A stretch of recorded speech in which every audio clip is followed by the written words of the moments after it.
Welcome, welcome. I'm your local Moon Bunny VTuber, Jueri. Hello, everyone.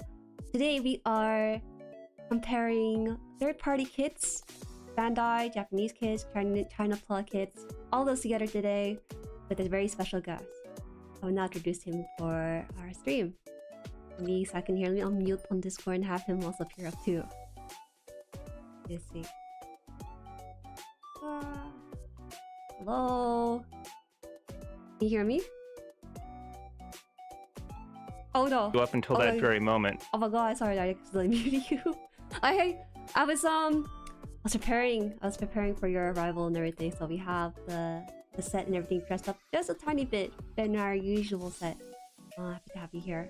Yes, it looks very nice. Alright, let me welcome you guys in here. Welcome Esta, hello Ned. MP is here, hello Show. Yep, Sergey that's Manpig from my yeah, Manpig actually has a suggestion for some of our submissions, so you might see his name again. Welcome Ember. Ohayos. Hey, Ohayo-kun. Do you like to wish him good morning too? Hello Tao. Ohio. Ohio. Also apologize for the stuttering on his mic. I think there's just some internet issues because we're just having some internet issues. Yeah, because I'm also my brain kind of shuts down when someone asks me to speak in Japanese. So even though theoretically I doubt I'll be able to. No, me too. Don't worry about that. I'll turn it on just a little bit. Hello Plug 2, welcome Tao. Thank you for modding today. Can't believe 2S is gracing us our Moon Bunny with his presence. Yes, he is. We finally meet face to face, or voice to voice. Voice to voice, face to face. Alright, you gotta take off your goggles, man. You have a toggle for that? I do not, but I want to add one when I eventually have that something a little more sophisticated set up. You're probably gonna be like one of those anime boys with those pretty eyes or something, right? I want to do like the thing you see in like tokusatsu sometimes, where they get like the battle damage visor where it's like cracked so you can see one eye through it. Oh. I think that would be really cool to do too. Edgy. Yeah. Okay, almost done here. Collision Wing Sauce Gambler, hello. Dan, welcome. 2S long time no see friend. You know Dan, the Plastic Man? Yes, I have not seen Dan in a very, very, very long time. We used to actually hang out a lot. Oh, are they like a regular in community, or are they like a friend? He was another YouTuber that I used to collab with a bunch. Oh, actually, I was not expecting to see him here. Was he the one from your recent collab, or? He was, no, this was like years and years ago. 9 years ago, isn't it? Yeah. Okay, yeah. I have actually heard a little bit of Dan then in one of your older videos. I think it's correct. Yes. How young? You were super young, weren't you? You're just a teenager at the time. Oh, dude, I was like 19. What happened to you? Oh my god. Alright. Actually, I'm not like overly familiar, but maybe there's some people from my community who may not be familiar with you, which is really shocking because actually 2S is pretty active in the chat and everything. For those of you guys who may not know who 2S is, he will introduce himself. Hello and welcome everyone. I am Second Soundwave, not your host today, instead a co-host from Channel 2S. Big Gunpla YouTuber. Been here for a long time, been building for about 10 years. Started back when like Gundam Unicorn kind of came out right around then, got really into it with build fighters. And I'm a big fan of Gundam model kits in general, and just general like Japanese anime and culture. And VTubers more recently, hence how I found myself here on this channel today. Yeah, I was actually very shocked about that because not a lot of Gunpla viewers seem to really watch VTubers. That's the kind of impression I get because there feels like two separate niches entirely, but over the years it definitely feels like it's sort of meld together. That's something I've noticed a lot, is there's with a lot of like the kind of otaku weeb fandoms, they feel a little more splintered in the Western world, while in Japan there's a lot more overlap between them. And I love all of that stuff. Like I'm into all of that, all the different facets of it. I think it's really cool how they all sort of overlap and interact, and how their histories sort of influence each other. So that's all something that I'm really big on. Yeah, I hope that in the future there'll be more overlap between VTubers and Gunpla. I mean, there already is, but yes, I would love to see more of that. Yeah. if you're wondering why we have this blank little board here, it's because this is where we'll host our images. We do have like a separate audience area here. Occasionally we'll break up the stream into having us here chat, but also we'll have your input here. You can kind of see that the chat is already being filled up with some of your messages. I want to try something new. Hi, San. I see you're excited, Gunpla. San? Gunpla, indeed. Gunpla. Oh, your katakana is very good. Very, very good. My katakana is probably better than anything else I know in Japanese because it was the first thing that I learned. I wanted to read game menus, and pretty much all of them are written in katakana, so it was easy to practice. Okay, that's actually pretty cool. I didn't know that about you. Yeah, I actually knew katakana long before I knew anything else in Japanese. Yeah.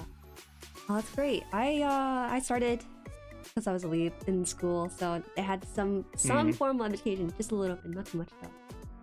But yeah, today we are, like I mentioned, going to be talking. We're going to start with the basic here with Bandai, and then we'll start diving into a little bit more the niche stuff.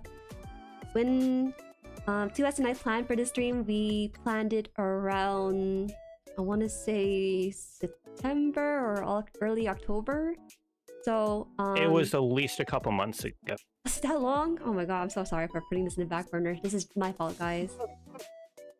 It's okay. It's the holidays, so there's always going to be delays. Yeah. It's a little bit rough on me, but we are here today. All right, let's bring up the first discussion here. I'm gonna put this on the screen, and you guys can make sure you follow along here.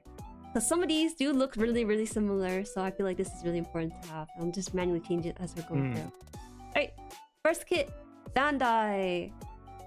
Now, you know, this is where people get their entry level first model kit, I think, for this franchise here.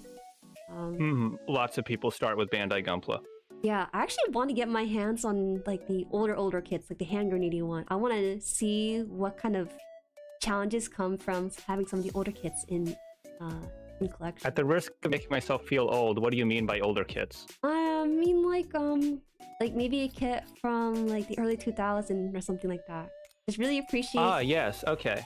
Yeah, you have anything you want to say about that? Any experience with that kind of a year? So with high grade models, high grades and master grades, there's a little bit of a disconnect between them. So when you look at a lot of Gunpla builders that got started in like the early 2000s or late 90s, a lot of them are really attracted to the 1/100 scale kits over the 1/144ths.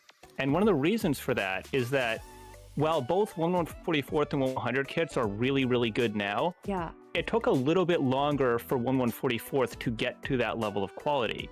So while with both 1/100 and 1/144th kits, if you go back, say, 25 years in time, they're both going to be of lower quality than they are now. The difference is much more extreme with the 1/144ths. So back in like 2000, if you compare like a high grade from back then to a master grade from back then, the master grade was still pretty okay. The high grade were oftentimes really not that great at all.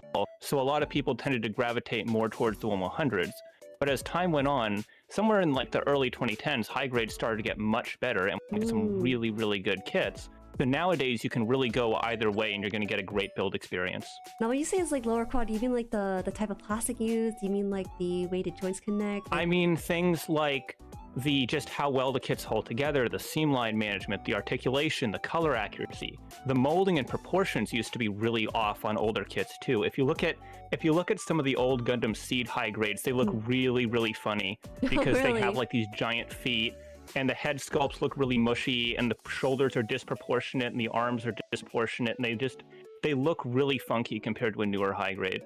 Oh, I'm actually surprised because I always paint Bandai as like a very like accurate with their model and everything, you know, from the They are now, but they weren't always, and they're getting better at it all the time. I see. Wow. Let me see if I can find any. You don't have to like figure out a way to get this on stream or anything. I'm just for your reference, I'm gonna send you a picture of a kit from that era so you can see what I'm talking about. So that is the 2002 model of the Strike Gundam. That's kind of what high grades were like back then. I think I can save this. I can show this really fast. It won't take that long. But yeah, I started with the Witch from Mercury kits. I feel like I've been kind of spoiled, so to speak, by the quality of the kits. And since I worked from that kit, I kind of worked backwards in time with it. Also, here's the kit that 2S is showing me here. At least I can get that. Oh, sorry for the and sound. for comparison, I also there you go. I also just sent you the newer high grade of the same Gundam for comparison, so you could see the kind of proportional and sculpting improvements that they make over time. Oh yeah, I see that. Wait, I just realized like how chunky the shoe is in the older one. Yep. Chunky shoes, chunky shoulders, chunky head. When I say chunky, I mean like they definitely use a simpler shape for the shape of the shoes. Nowadays, the shoes are a bit more angular. Maybe I shouldn't. It's funny because as kind of funky as the old high grade looks, when you look at Kunio Okawara's original line art for the Strike Gundam, I don't know how familiar you are with him, but he is the artist who created most of the foundational designs of Gundam. So he invented the Gundam, the Zaku, the Dom, the GM, all those like classic mobile suit designs.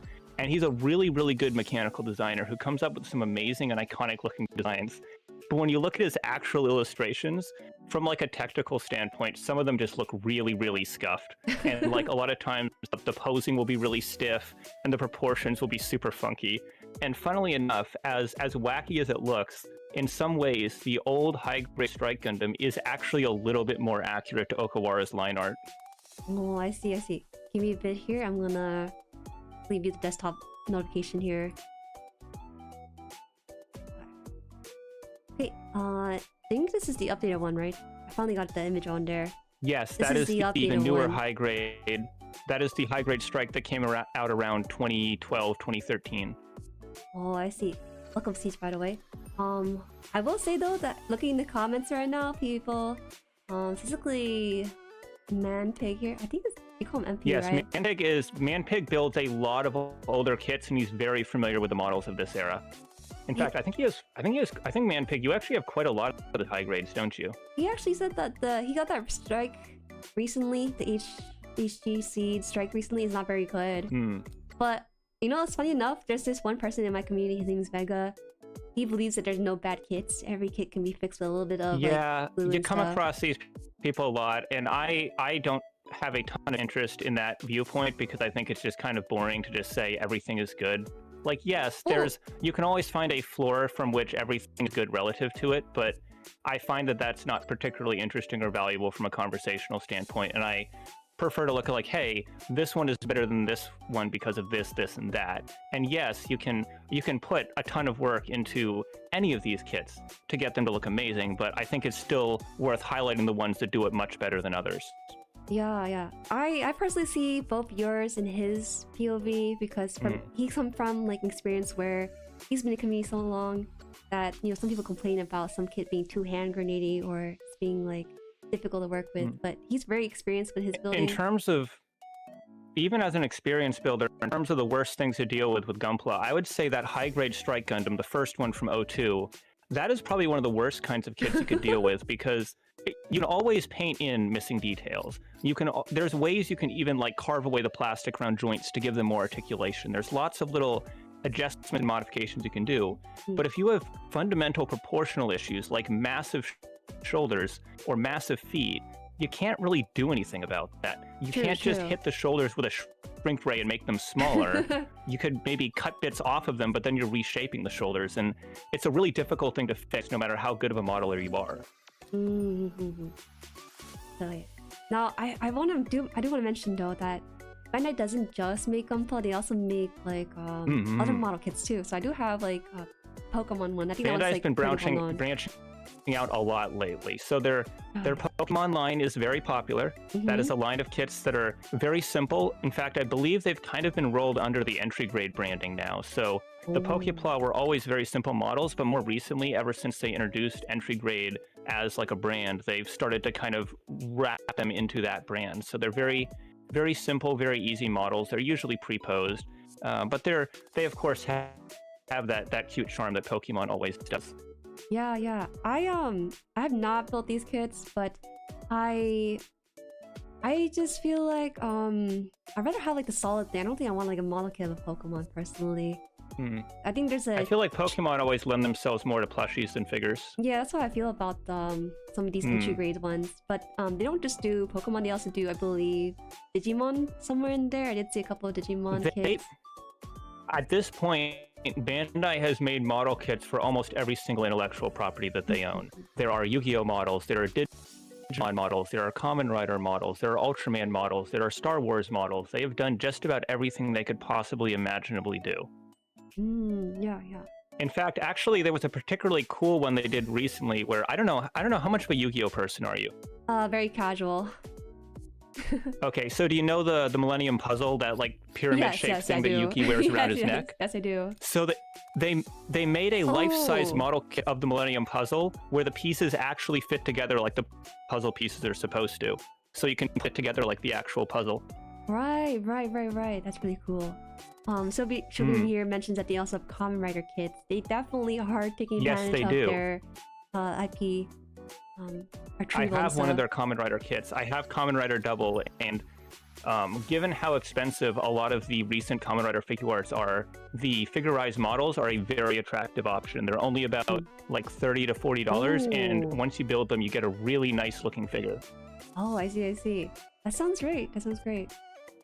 The only issue is if you have a mix of figure arts and the figurized models, the models are about a head taller, so they don't quite scale with each other. No. You kind of have to pick one or the other. I do see that MP says that they don't give you instruction for the Millennium Puzzle, actually, only to build a piece. Yes, that was part of the fun. So you have to actually figure out the puzzle. How many pieces are in that puzzle? It looked like around like 30-ish, maybe 25 or 30.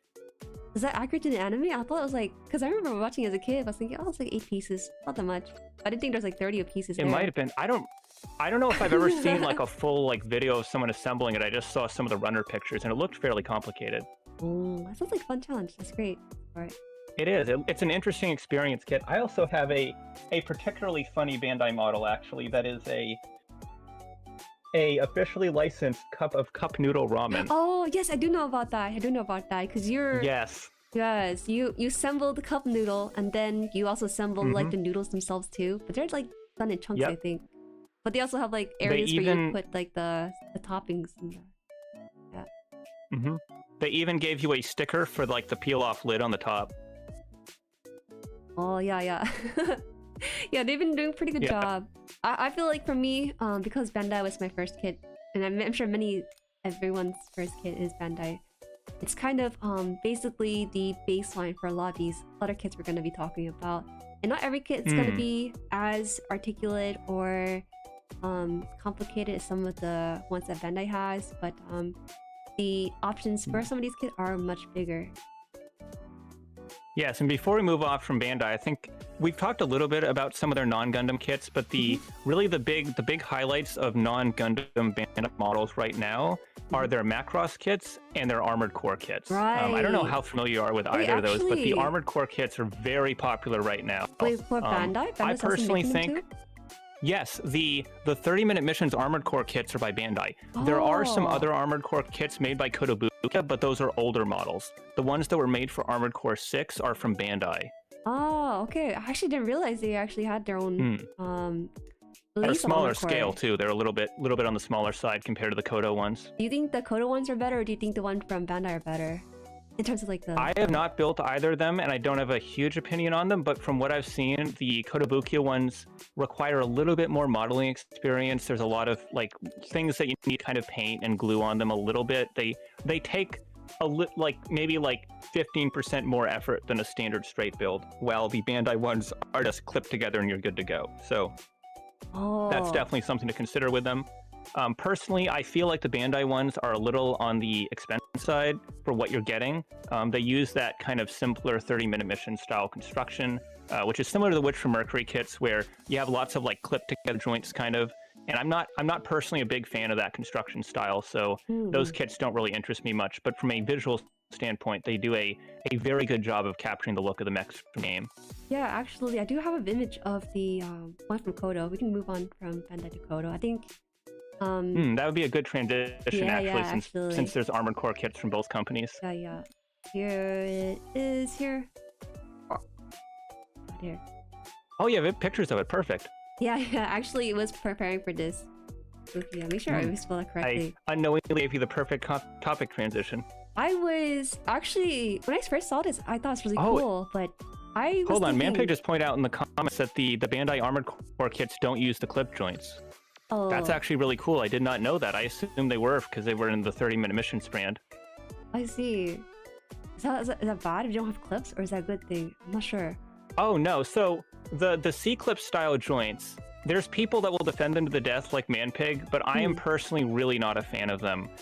It feels, just from a feel standpoint, they feel like a more cheaper construction style than the more traditional joints. There are, depending on how well they're executed, they can kind of break and wear out over time.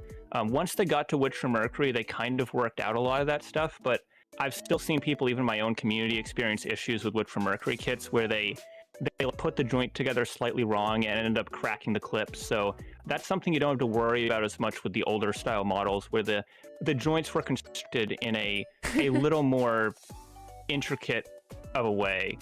But the earlier C-clip kit, where they really started introducing them around I want to say 2018 with the high-grade Leo, some of those early kits, they hadn't quite figured it out yet, and the clips would get a little bit loose over time. So because of that, I'm generally a little bit wary when a new kit comes out that very heavily relies on the C-clip construction until it's been proven to be a good quality model. Oh god, it seems to be a very, very divided opinion on C-clip joints in general in the chat right now, from the looks of it. I don't really have much opinion. Manpig and I have had many very heated conversations about this. No, it's fair, because actually some people's decision is whether or not this. And you know what? I'm gonna say this to him on record right now. I will concede to Manpig that after building a couple Witcher Mercury kits, I do agree with him that they did improve the C-clip design quite a bit from the previous models, but I personally still don't think they're quite up to the level of quality that I would like to see. Oh, okay. There you go. There you have it. The beef is settled a little bit there. You can see it's just a tiny bit. Just a tiny bit in that. But so about this specific Armored Core kit, looking at this, I do feel like I don't know too much about Armored Core, and I don't know too much about model kits in general, but the way this one stands, is this not like a cause for balance concerns or anything? Or you just look at this and think, oh, it's cool? I don't actually know.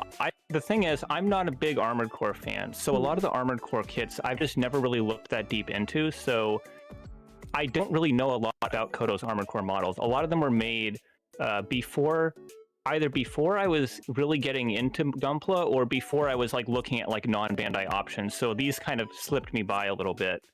Right off the bat, the first thing I will say, and I'm sure you're aware of this, but just to clarify for everyone, this is not a model that you need to paint. This is just a picture of a resin prototype of that model. Why so do you do that? The actual finished model for this is going to be correctly colored. Okay, I was confused. I'm assuming you probably just did a Google search for Kotobukiya Armored Core, and that's what came up. But I do not believe that is what the finished model looks like. But this is also the image they had on their website too. So I mean, they'll have the resin and sometimes included in the photo, but this was literally the first thing in that carousel of photos they showed. So they're really proud of it. I guess they wanted to show that off a little bit. Yeah. Yeah, Kotobukiya is very open about showing their early prototypes of their kit. They will show things off sometimes years ahead of when they get released. Yeah, that does happen too. I do want to show. I remember there was this one. Oh wait, sorry. There was this one kit that I was particularly excited for from them that they showed off 4 years before it finally came out. No, and don't do that. For the longest time, I was afraid that they just weren't going to release it.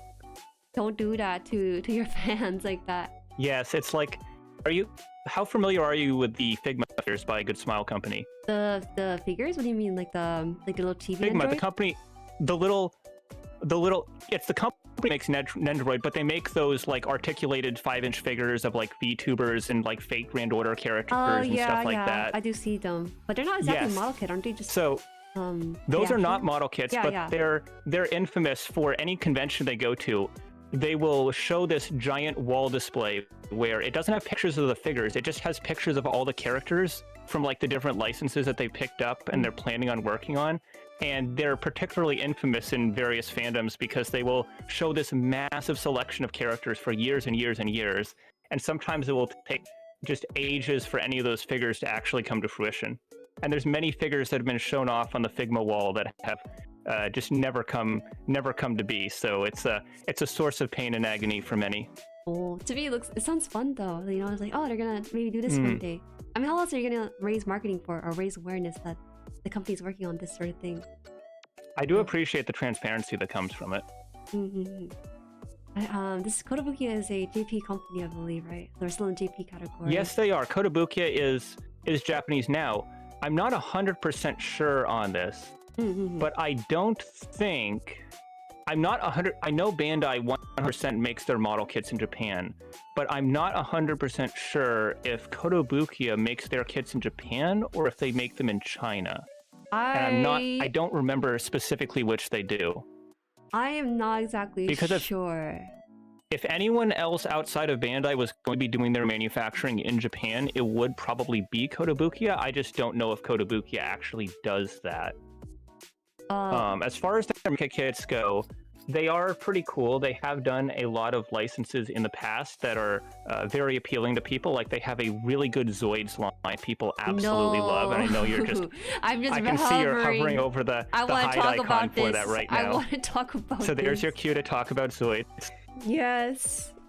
For those of you guys who don't know my lore, my second kit on this channel that I built ever, I think was the Zoid. Second or third kit, I forgot exactly. This was... My friend had a unbuilt Zoid kit that he won from a competition at some TCG event. And they gave him store credits so he got the Zoid. He said, hey Jueri, you know you're streaming now, so can you please build this kit for me? I haven't had the time. He had it for about a year or two now. So I built it, and I think the Zoid kits, from what I experienced, are about... I want to say about master grade, surprisingly, because they're not that, like... They're just about a master grade, yes. Yeah, they're not as big as like they're more or less Gunpla master grade quality. Grades. I had some the thing issues with Zoids going that... with this. I had some issues with this kit. The thing with Zoids that... But I don't know if you did. I've not built any of the Kotobukiya Zoids, and the reason I've been kind of put off from them is that a lot of them are just kind of really big and really expensive, and it feels like the simple basic ones are like $40, $50 and pretty huge, and the big ones are like $200 and absolutely massive. And from both a price standpoint and just a displayability standpoint, it's like, hey, I kind of want to try this line out, but I wish they had something that was a little more entry level, you know? Actually, I could double check the price of this one, I think. Zoid. I actually don't... Are you sure that's one of the Kotobukiya Zoids? Because I don't think I've seen that one before. Yes, this is a Kotobukiya one. I know for sure. Okay. Let's see, the pricing... I'm only familiar with a few of the Kotobukiya Zoids kits. Actually, it's not too expensive. I see it on Big Bad Toy Store for about $90 for this specific kit. But all right. Yeah. As Dan pointed out in the chat, Kotobukiya does also have some really cool Metal Gear kits as well. They've done a variety of different Metal Gears in the different games, and those are more kits that people like to get from them, because I wouldn't say, when it comes to pure quality, most people would not choose Koto over Bandai. There's a noticeable gap between them. So usually people go for Koto if there's a particular license that Koto has that they really, really like. And they have done stuff like Metal Gear. They've done Zoids. They've done a bunch of Mega Man kits as well. So if you want a model kit of Mega Man X, for example, you can get that from Kotobukiya. Yeah. But for the brands, for the IPs that they've both done, like Armored Core or Super Robot Wars, generally people tend to trend more towards the Bandai kits. Okay, I see. From my experience though, with this specific Zoid though, is that what I find is that the joints themselves require very precise insertion of the pieces in the joints together.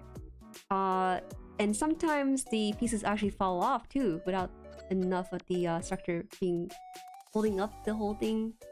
And so it's sort of like beginner's kind of nightmare, I suppose. This one kind of traumatized me a little bit from buying Koto's. That is a bit of a tall order to build that as one of your first kits, yeah. Yeah. That's a huge jump in my opinion. So Kotobukiya for a long time was doing these type of mecha kits, and they also had another line that they actually saw a decent amount of success with that was called Frame Arms. And what Frame Arms was, how familiar are you with 30-minute missions? I am not familiar with 30-minute missions at all.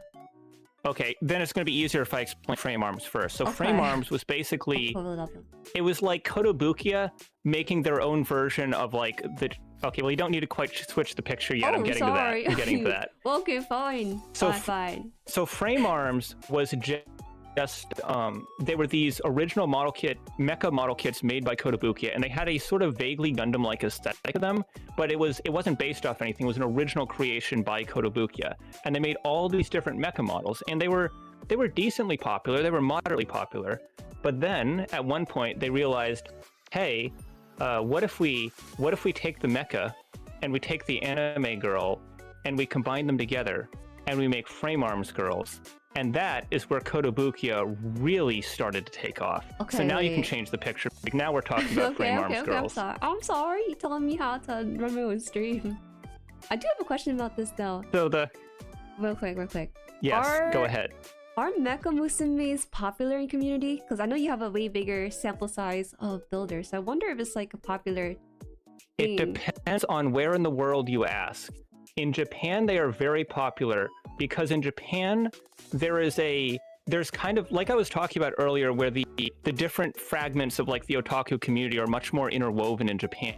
And there's a much bigger overlap between like the anime figure people and the Gundam model people. Yeah. Because in fact, in Japan, there's this whole subcategory of model builders that build these resin garage kits of anime figurines. So like those scale figures that you see online of different anime characters, there are sculptors and modelers that will make resin kits that are completely unpainted, that are sculpts that they made, and they will sell those resin sculpts at different conventions, and modelers will buy those and paint them up. You might have actually seen videos on YouTube before. Yeah, there's some really incredible painters on YouTube that do these amazing paint jobs on them, and because of that, there's a really big overlap between those two communities. So it's funny because in America or a lot of Western communities, you see a lot of Gundam fans that kind of like poo-poo at the idea of, you know, building an anime girl kit. You see a lot of like figurine collectors that really like how these kits look, but they don't want to build a model kit. But in Japan, you see a much bigger overlap between those two communities. In fact, the whole mecha girl concept actually goes back a very long ways. It actually started with a artist that was working on Gundam back in the 80s, who just on a whim drew the M-Machine, one of the pilots of the Gundam Mark II, wearing like Gundam Mark II inspired armor, and it was literally just like a doodle that they did because they were bored, and they kind of just passed around the office, and everyone really liked it, and that's kind of how the Musume was born. Oh man, it's like vehemently hated in my community, I'm not gonna lie. There are like one or two people who may build like a mecha musume. Actually, I think one of them just built a regular musume. It was the girl from Uma Musume, the horse girl anime. But it's kind of rare. I have a similar model to that of a character from Gundam actually. That's my backlog right now. She's that's a very fine. nice looking model that I'm looking forward to getting to. I personally find that the merging of mech and also anime girl, it just kind of skews towards more anime girl than mech. I think the way I see it is that in Japan, it's very much like a girl wearing mecha armor. It's like a fashion piece kind of. Yeah. The way I see it is that in Japan, the culture for model kits is closely aligned with anime aesthetics, whereas in the Western sphere, it sort of feels like model kits are more aligned with traditional model kits, you know, like building tanks or airplanes and stuff. That's a pretty accurate assessment. Yes, that is definitely how it is. I feel like there's a little bit of a distaste for this in our community collectively. Part of the mecha musume thing is it's sort of a branch off of, you know, the gajinkas, I think they call them, where it's like they'll make like an anime character personification of like Internet Explorer or something, but like it's an anime girl and it kind of has traits and elements of that thing. This is sort of an off branch of that. So it leans very heavily on the girl side with a few elements of influence from the mecha to kind of give her that sort of gajinka kind of look. I think I would understand this a bit more if they had a bit more variety. Like maybe hit like the mecha, was it shonen or something, you know, just try it out a little bit or something. You want some anime boys in there. I do. I think quality. Well, also, I mean, I can appreciate like anime girls, but I feel like I understand a bit more if I like it or not when they show like a guy version. But I do have some variation of it though nowadays. And actually, Manpei brings up a good point in the comments. There are some kits from both 30-minute missions and also Koto has a line that does this now, where they're more like they're still like feminine looking robots, but they're more on like the android side. So they kind of have that, they're like the opposite direction of this, where they're, instead of being an anime girl wearing little robot bits, it's like a robot that's sort of shaped like an anime girl, but doesn't quite have the fully human look, like still looks kind of mechanical.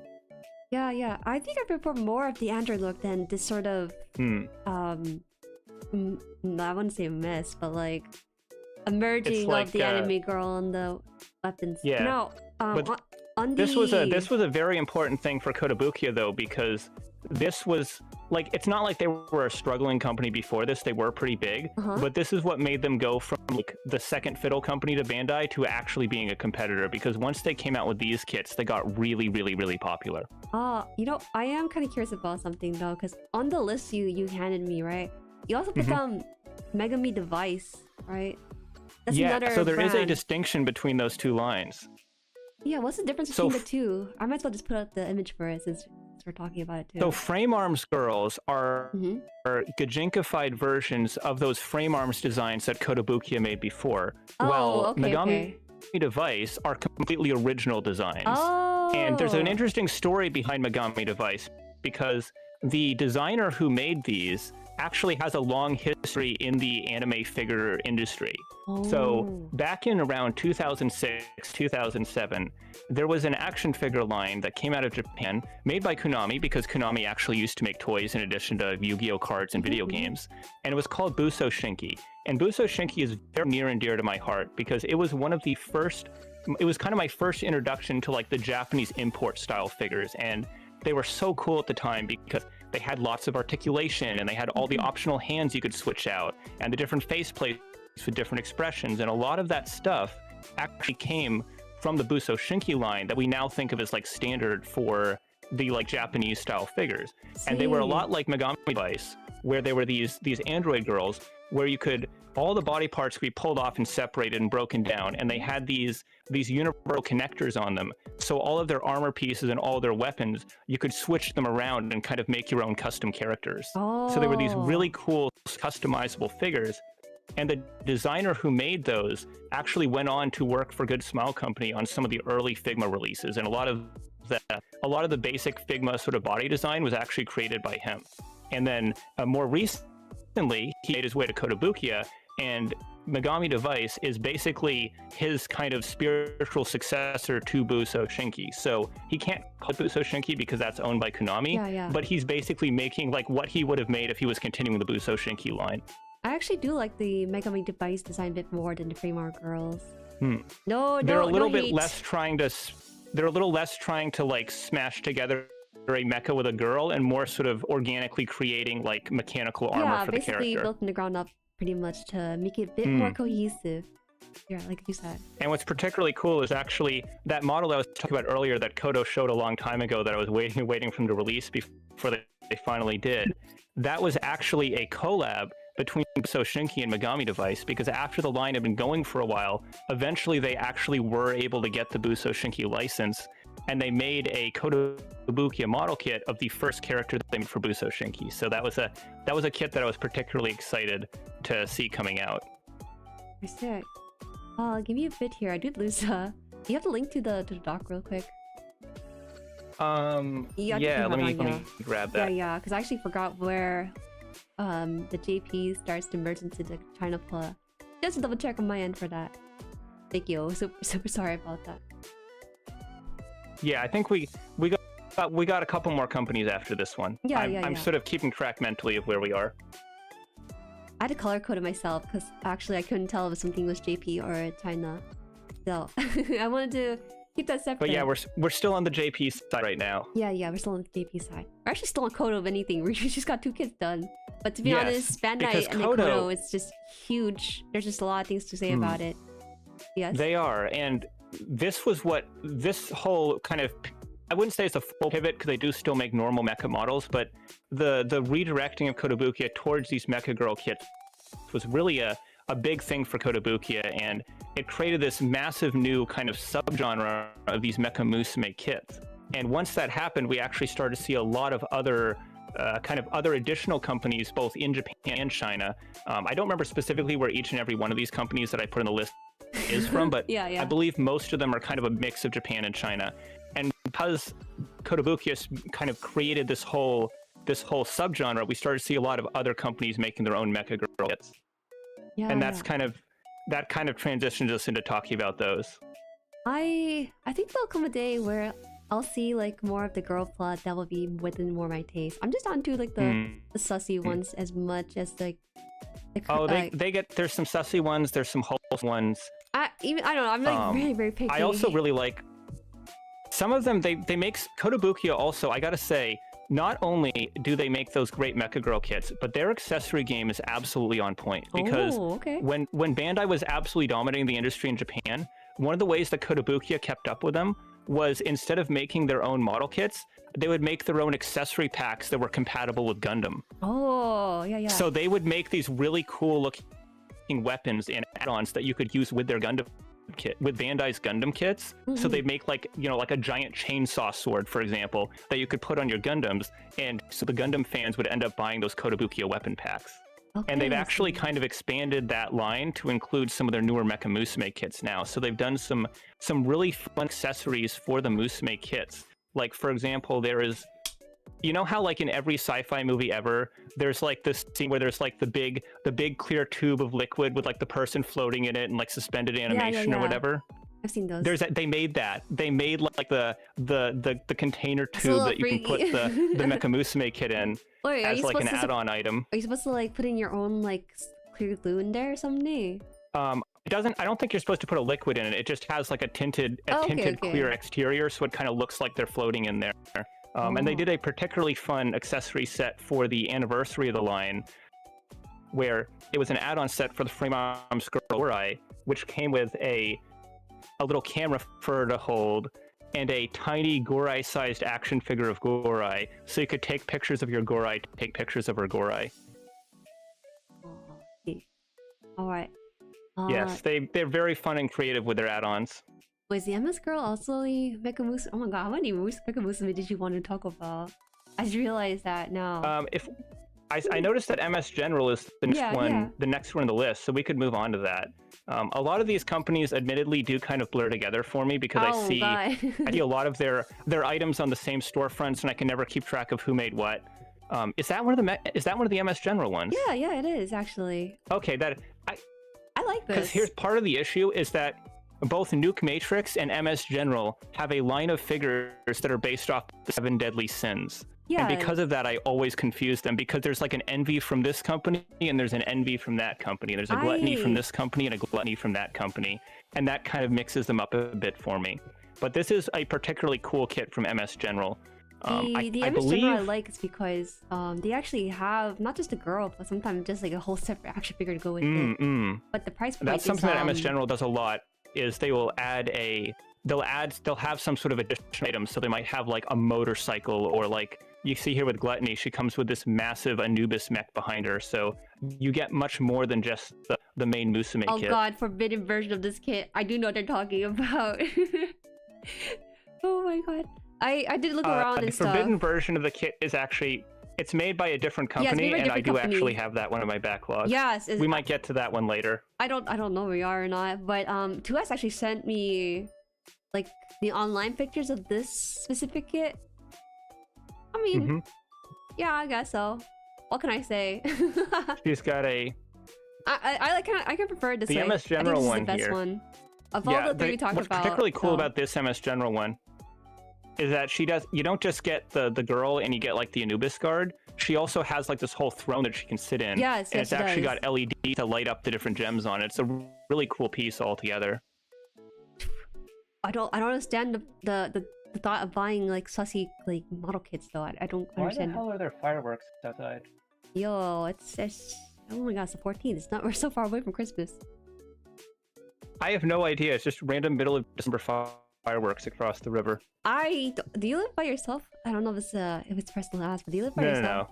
No. Okay, so you just have this sussy thing in your room. Oh no, I haven't built it yet. That's a problem for future me. What is wrong with you? You have this kit, but you don't have it built. Yeah, I guess you have priorities. I respect that. I don't respect the purchase, but I respect that you have priorities. too many kits in my backlog, and it's just one of many. I am glad you are trying out different kits. Yeah, that's all I can really say about that. John has the tentacle one, and I know exactly which one he's talking about. I'm vaguely aware of which one it is, but that's because I'm learning against it my will when I prepare for these streams. I don't have picture for this, so we're just gonna see a blank page here. How about we go to the audience when we talk about what we're gonna talk about here? Yeah. Let me see. This is the SkyTube one. I don't know if I should really talk about it. This is not for me. You're just jumping right into them. Yeah, you know. I thought you were gonna skip over this one. Okay, well, I just these are these are some very interesting figures. They are. Hold on, I'm seeing like a it's the audience. A stream feed through Discord of the screen, and it went a bit framey for a second, so I don't know if the stream's going okay, but yeah, I changed it to the audience. It's all good. Okay. All right. So yeah, SkyTube is depending on how much of an anime scale figure collector you might be familiar with SkyTube. They are a sub company of AlphaMax, and AlphaMax is a very big figure company, and SkyTube is sort of their side sub brand that they use for more questionable figure releases. And at some point decided to actually branch out from doing scale figures under SkyTube to doing model kits under the SkyTube brand. And as much as people meme on them for being the super crazy sus 18+ model kits, they are actually unironically very good models. They're not despite being a relative newcomer to the model kit scene, they actually do make pretty darn good kits. They've only done around 3 or 4 so far, but I have been very impressed with the quality of them. They seem to be really doing a good job with those.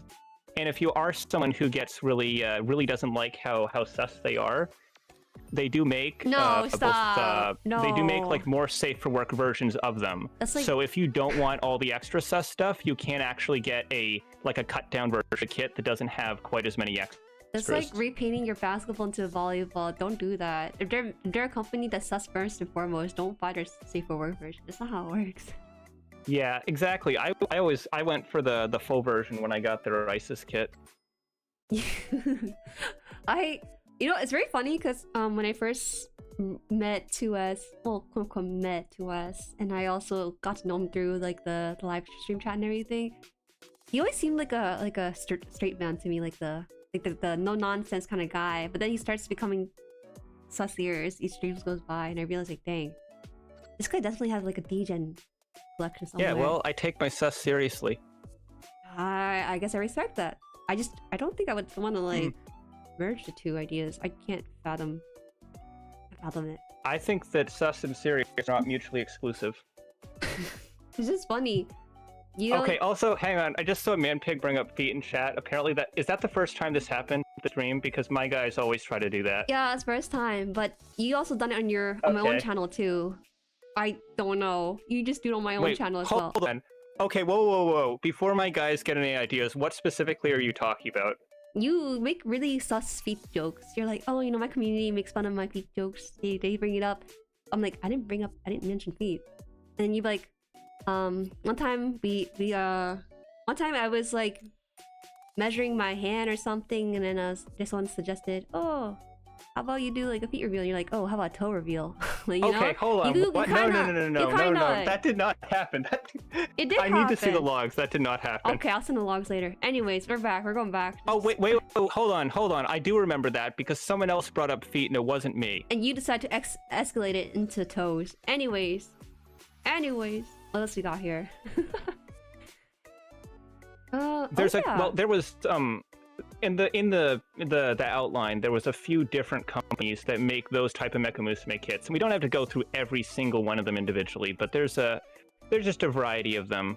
Based off what you're talking about, it seems like we're moving on from that topic. So let's talk about Moderoid. I feel like we encompass the entire scape of mecha musume, at least like the very general. Get the audience kind of interested, or maybe like there's a lot of other. Really, you could do a whole stream just talking about mecha musume because there's so many different brands, but there's a lot of other brands, and most of them have like at least 1 or 2 kits that I think are kind of cool. But generally, it's one of those things where like you can just it's such a deep rabbit hole that it's very easy to get lost in it. So Honestly, it probably is better if we move on to Moderoid. They kind of like blend into each other, so it's a little bit hard. Unless they do something to make themselves set apart from each other, then it doesn't. The really different companies that make them don't about. have a lot of like distinctiveness to them. Like there's not like, oh, this is the aesthetic of this company, this is the look that company has. Like there's a lot of kind of visual overlap between them in that regard. Yeah. That's why I just decided to cut the. Okay, this guy knows too much about Mecha Musume, more than the average Gunpla builder. That's all I'm gonna say. I had to cut the list in half. That's all what we just talked about. It's like half of what he suggested. To be fair though, most of these were just most of that list that I made was me just looking up individual models that I remembered seeing and discovering the names of the companies that made them for the first time. Like I definitely did not know a lot of these companies by name until I made the list. Okay, we'll close the book on that. Now we have Moderoid and actually I think Moderoid is a part of Good Smile Company. Can you correct me if I'm wrong? Yes, it is. It is made by Good Smile Company. I was surprised about that because I only know about them for their Nendroid. They do have a couple notes on their website. They make Figma, and they make Moderoid. Yeah. It says the product is partially pre-painted model kits. The runners are separated by color as well as pre-painted parts, allowing the model to look amazing simply by being put together.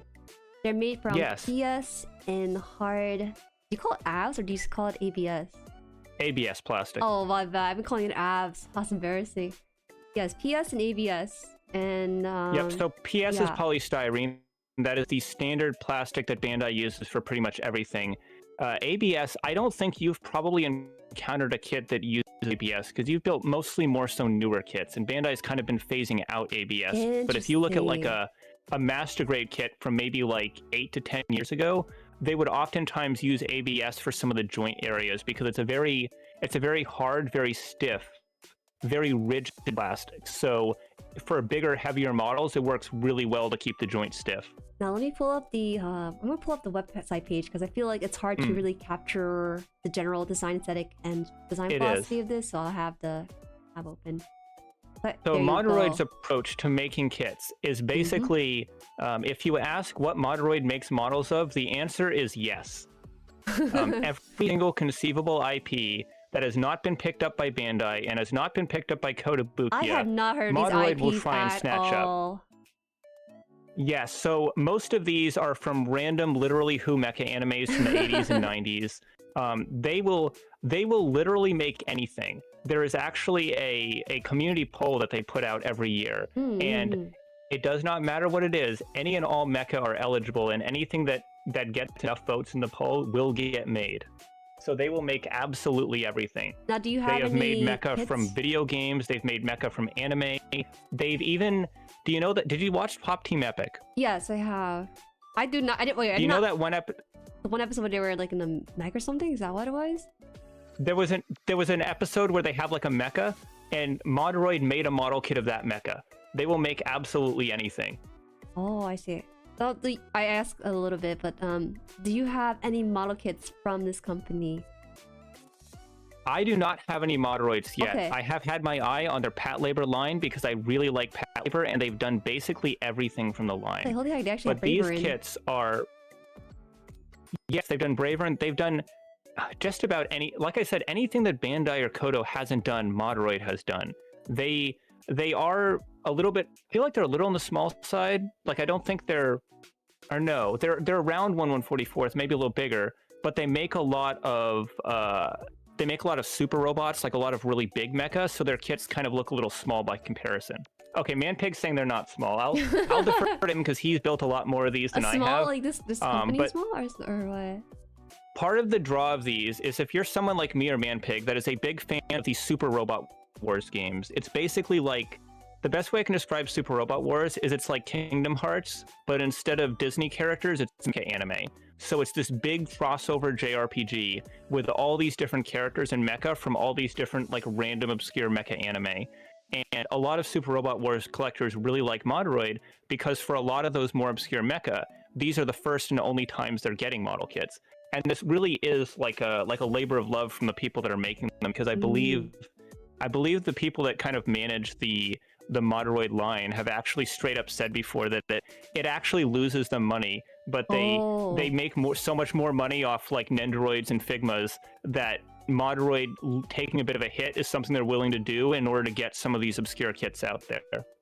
Oh, I see. That's actually really impressive. Just looking at these, some of these really kits cool. are from just source material that maybe like 5 people still remember.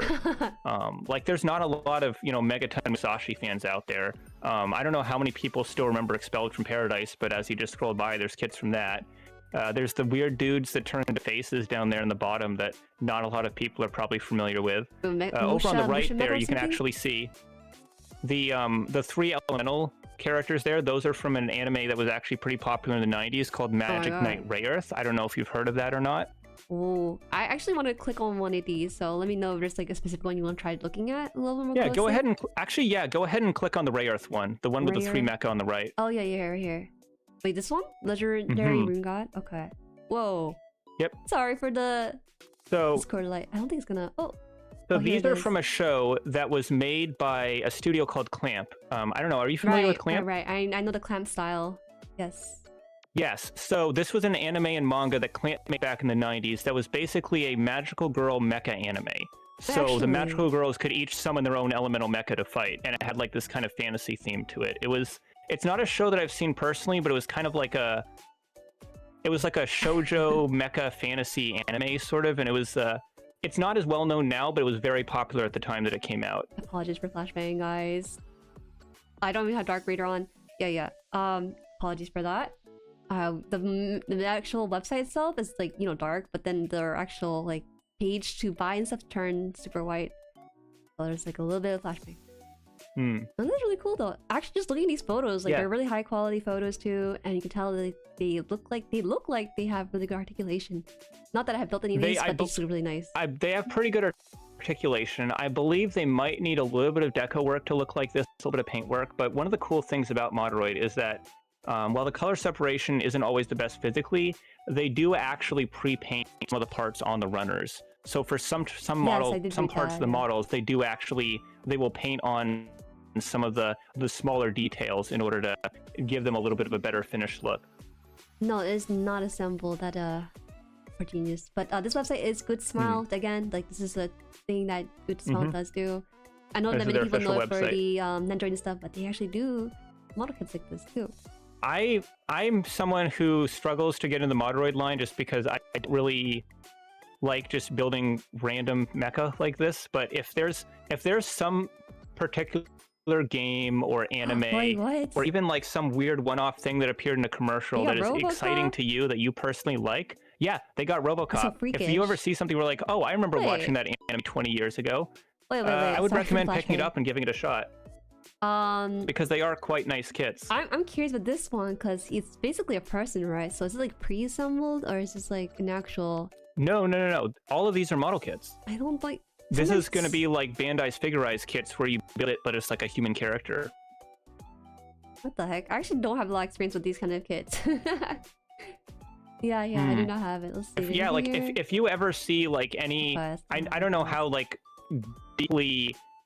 deep of an anime fan you are. A lot of the mecha in the Moderoid line are from like older shows, but if there's some like thing you see where you're like, oh, I recognize this from that thing, pick it up and give it a shot. You might actually enjoy it. Yeah, these are really cool. I didn't know. What the heck is... They did Evangelion metallic. Yep, Evangelion. There's Guy King. That's the Nervash from, what was it called, Eureka 7, I think. They got Darling in the Franxx. I didn't watch that anime. This isn't my cup of tea. Yes, like I figured based off your history. Let's see. But they got Voltron. They do a lot of different mecha. I want to see this one. This is freaky. I don't think the metal makes it look any better. I think it looks really good as plastic. I'm not sure about the metal look for this. This is probably more canon. Yeah, I don't know how anime. I feel about the metallic either. No, this is like canon to the anime for sure. I assumed this was just an excuse for them to release an Ava 1 kit again.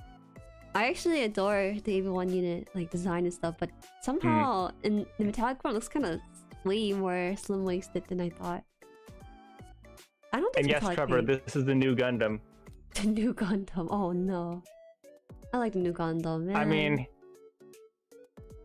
he's not wrong. GQX is designed by this guy. yeah, that's true. But he kind of gave it a little bit more Gundam appeal to it, so it was a bit more Very slightly. Now, one of the things that I like actually of Moderoid is the are you familiar with Go Nagai? No.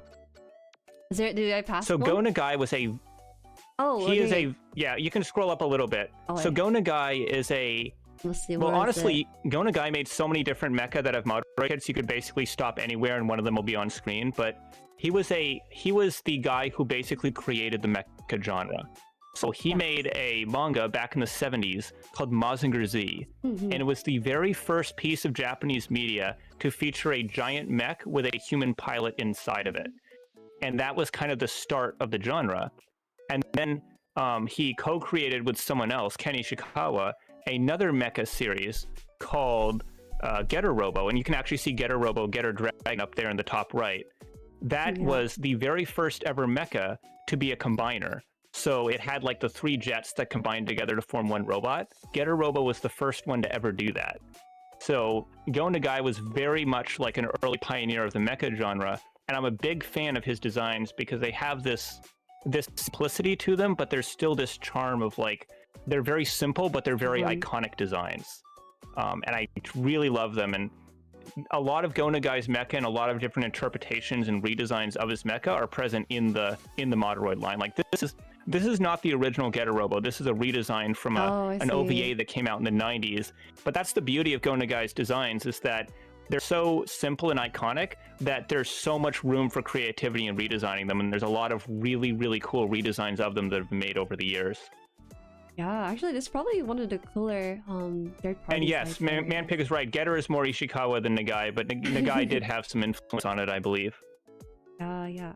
Okay, let me shrink this and go back to the podcast room here.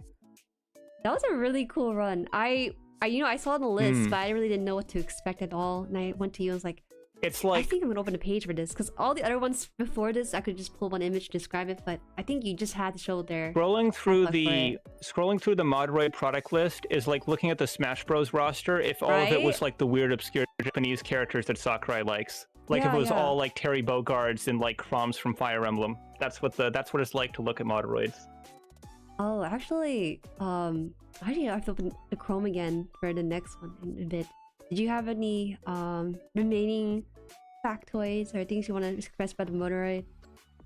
Not particularly. Moderoid is just it's an interesting option that is very, very diverse in their offerings. They can be a little hard to get a hold of because they don't do a ton of like reproduction runs of kits the way Bandai does, where they reissue everything, and they do so many different products that you kind of have to be there when they come out in order to grab one. Kind of you have to sort of stay on top of them a bit more in that regard, so it can be tricky to pick up their older kits. Did you do like pre-order? Because I feel like when you make so many kits like that, you kind of might go into red if you keep releasing these without any thoughts. Oh yeah, they do pre-orders on all of them, or just you can.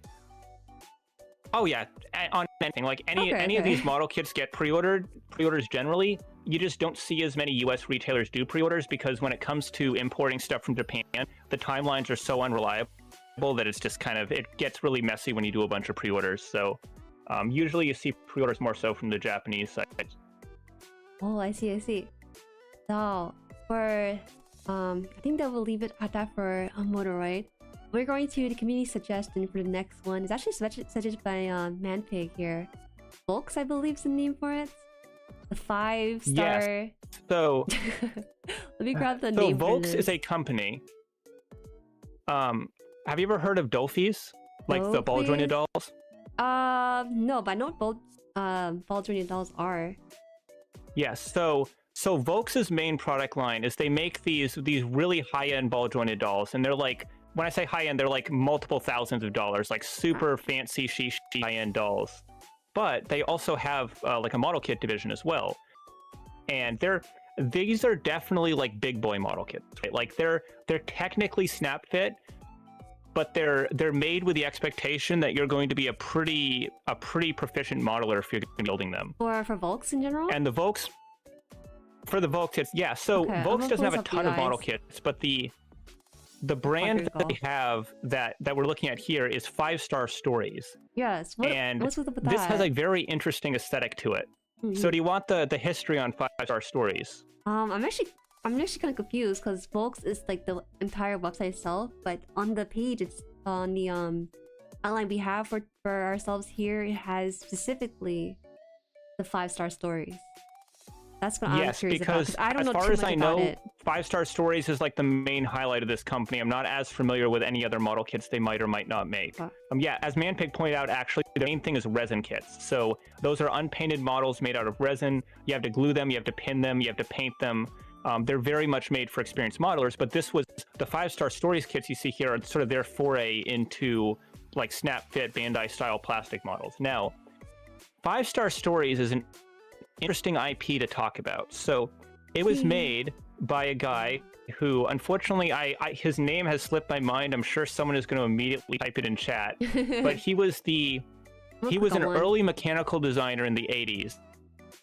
Started his first like big thing that I remember him being on was a show called Heavy Metal Elgime. Mamoru Nagano, thank you, Manpig. That's the name. Mamoru Nagano. He is a very cool mechanical designer. I love the aesthetic of his early designs. He did an anime called Heavy Metal Elgime, and because that was a show that was being produced by Tomino was actually so impressed by his work on that show that he brought him on for the next Gundam show at the time, which was Zeta Gundam. Yeah. And a lot of the mechanical designs from Zeta Gundam were actually done by Nagano, and that kind of distinctive look that the Zeta era mobile suits have was actually sort of crafted by him. And he has this really, like, I know you might be looking at like the 5-Star Stories kits and think of that as his aesthetic, but it's not quite that. Like his older designs he did for Gundam were stuff like the Zeta Gundam, for example, where it has a very interesting aesthetic, but it's not quite as out as this. So yes, and as Manpig pointed out, he sort of invented the whole like inner frame thing as well. But he did some designs for Gundam, and he was, how do I put this? He's one of those artists that's like a little bit incompatible with the concept of like working commercially, you know? So he would kind of butt heads a little bit with Bandai sometimes, and eventually he left to kind of do his own thing. And 5-Star Stories is his own thing. This is basically just pure, raw, unfiltered Nagano. Just no one telling him what he can or can't cook. Just him being himself, and he wrote this, I believe it was a series of novels originally, and these were the mecha designs from those books, and then they made like a movie or an OVA or something out of it.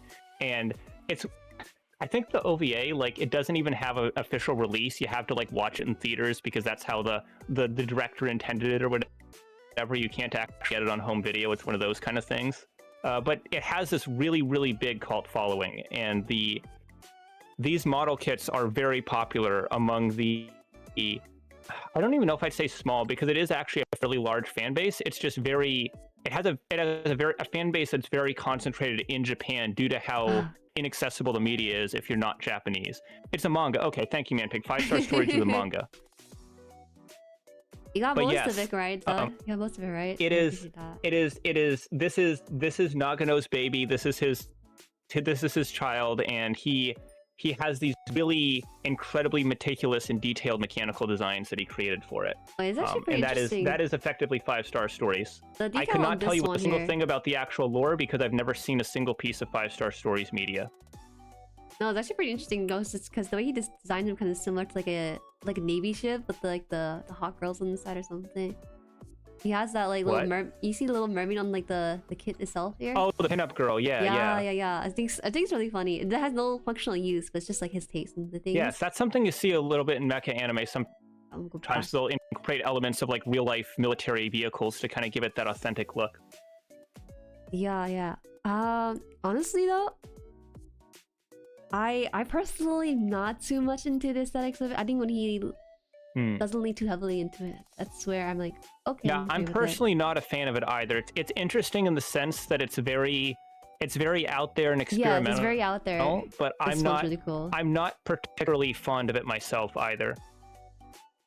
I think his shoes are really cool. Like they're all spiky and stuff. He draws like those types of feet are actually like a common feature you see in many of his designs. The really long pointy toes. He likes high heels a lot too. He'll give his mecha really big heels. The split heel spur claws you see on that one are also a design element you see a lot in his designs. He's got there's some really specific design elements you see in certain eras of Gundam that were specifically kind of crafted by him. In fact, there's actually mobile suits from Zeta that if you look at them, you can kind of see similarities to this. Like, say, the Palace Athena, for example, has almost the same shoulders that one does. In fact, I think it has the same feet as well. There's little interesting snippets of his designs that you can kind of see sort of overlapping with each other, like a bit of a through line between all his creations. Actually, so I want to make something clear. This does say Volks USA Incorporated, but I believe it's also a JP page too. So, yeah, Volks is a Japanese company. This is the US distributor site. Yes, it is. You know, shit. Oh, they have like 24. Oh yes, Gabs. That's a good point, Dan. Gabsley also has the claw feet. The claw feet. Oh my! I'm just mousing over this. You can see like how pointed these things are. I'm kind of unsure about these kind of things though, because they look like they're very unstable. What the price point I cannot attest to their stability, but I'm sure Manpig could explain that a little bit because he has built quite a few of these. In fact, I think he specifically built that one that you see on screen right now. Surprisingly stable. That's good to hear. See, that sounds pretty accurate from what I've seen of them.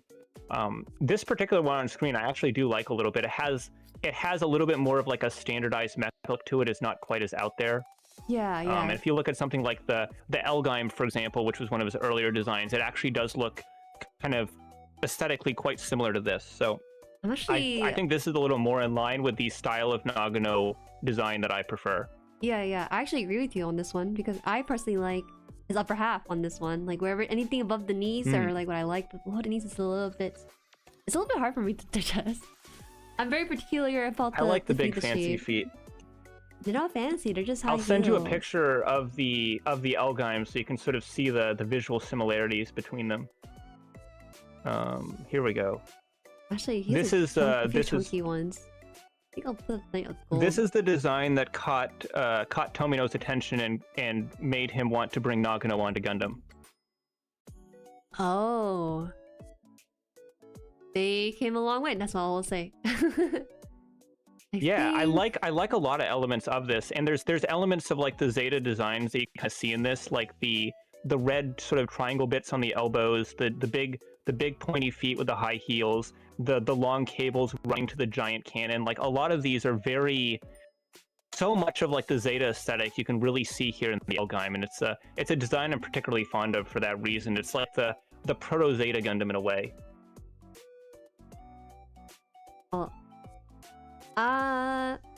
Man, actually, I can see a lot of the inspiration for Gundam here, just mainly because this one's a bit more angular than some of his other ones. Me, as someone who's looking at this for the first time, I kind of equate him to someone having kind of a bit more of the slimmer frame, like slimmer waist, but this is actually one of his chunkier the Zeta designs had a little bit of a slimmer look than the original 0079 ones. I'm actually a sucker for designs with a slimmer waist, but I think there's like a limit to how slim of a waist you can go. When you look at the 5-star story stuff, it's very, very slim. Yeah, that's a bit too much for me. I kind of like the like Barbados kind of slim. I'm not a fan of mecha that look like they could snap in half in a strong breeze. Oh, sorry, I should probably leave it on here. Oh, yeah. Yeah, exactly, Sho. There's a lot of the Zeta influence you can really see in the Elgheim. Big time Zeta fan. Do you think this kit's still in production? Probably. This is a new. So this specific model here, this kit is a new model of the Elgheim Mark II, and it's called the Elgheim Mark II. The Elgheim, the first one, is a different mecha from this. This is the Elgheim Mark II, and this is a model kit that very recently came out in the last couple of years. It was a premium Bandai release, unfortunately, but it does get reprinted from time to time, and when it gets reprinted, it does go up in the US store as well. So if you ever see this in the US Bandai shop, definitely pre-order it if it's something that interests you. I like the big weapons in this one. I actually feel like weapons have kind of like slimmed down or like gone smaller over the newer kits. I feel like. You want this one day? Good, excellent. We're doing PR work for these third-party kits a lot. It's a very cool kit. Yeah. Let me double check here. Wow. No, Yes, you have yes, your named it. own afterwards. I'm sorry, I can't quite read his name in chat, but NED something. Oh, Ned, yeah. The Hyakushiki was another one of Nagano's designs as well. Yeah.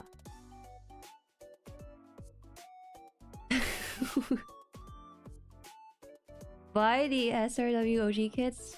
Gunpla what's that? Yes, he's talking about the Super Robot Wars kits by Bandai. Oh, okay, that okay. Yeah, if we were back to Bandai, but it's just another model kit line that Bandai did.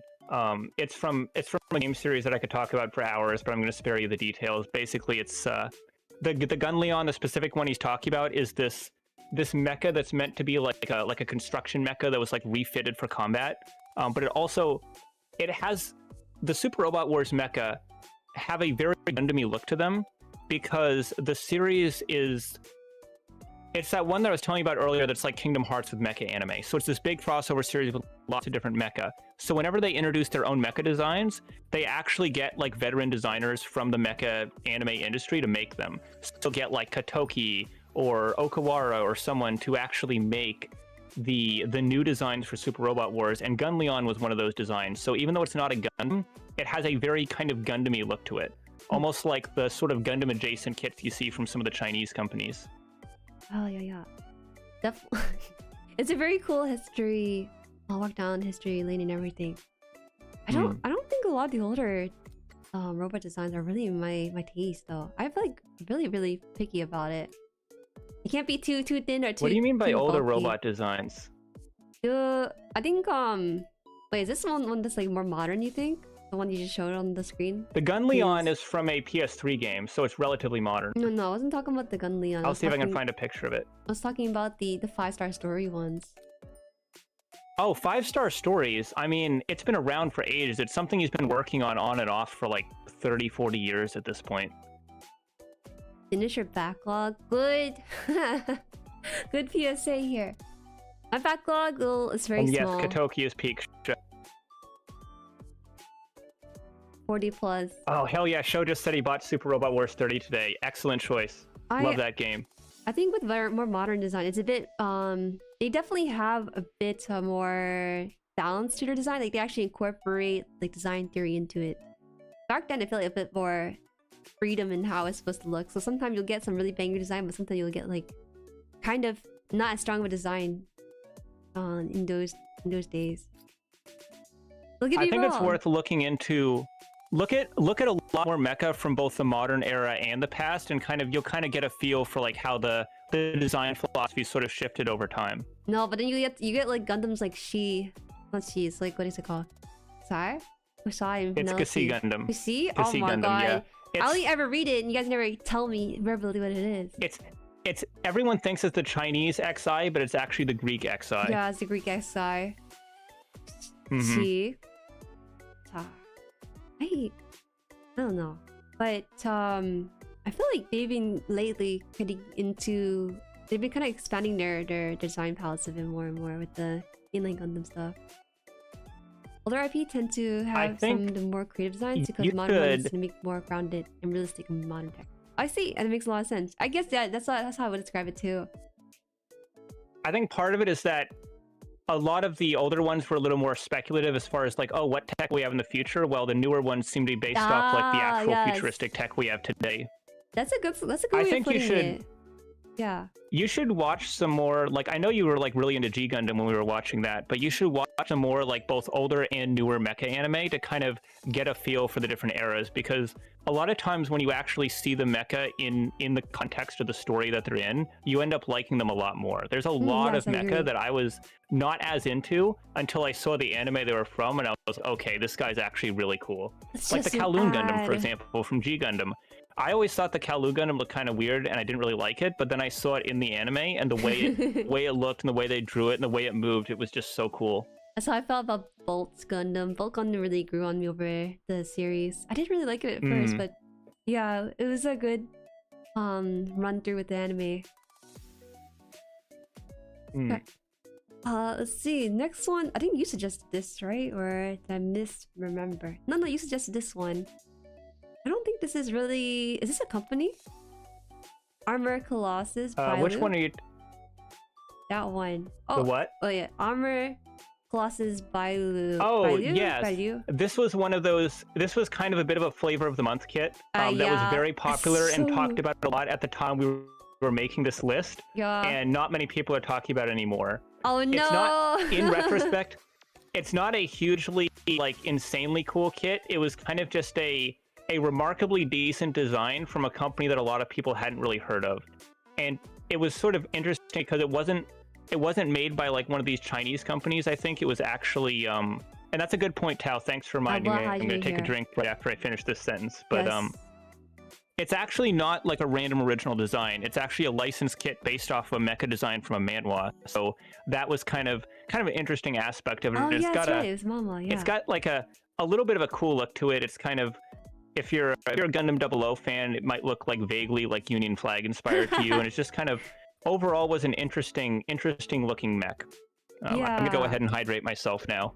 Thank you for looking I'll out for probably us, take Tao. like a quick 2-minute break maybe in a bit here, because I don't know what stamina you got for streaming. I don't think you streamed too long. I looked at it. I don't know. Stream for hours. Yeah, okay, maybe same stamina. I had to go grab water actually, so I'll do that in a bit. But I will say, just quickly mention this, that this was from Reddit, by the way, by Traku Lion. Just a heads up, this is not the official image, just some builder in the community. Yes. Yes. Okay, we're back. Do you have some water?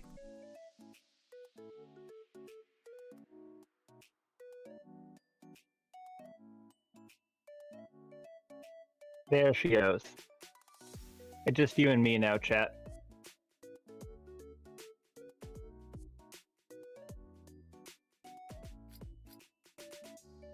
Balu was an interesting kit. If you can find it for a good price, it's pretty okay.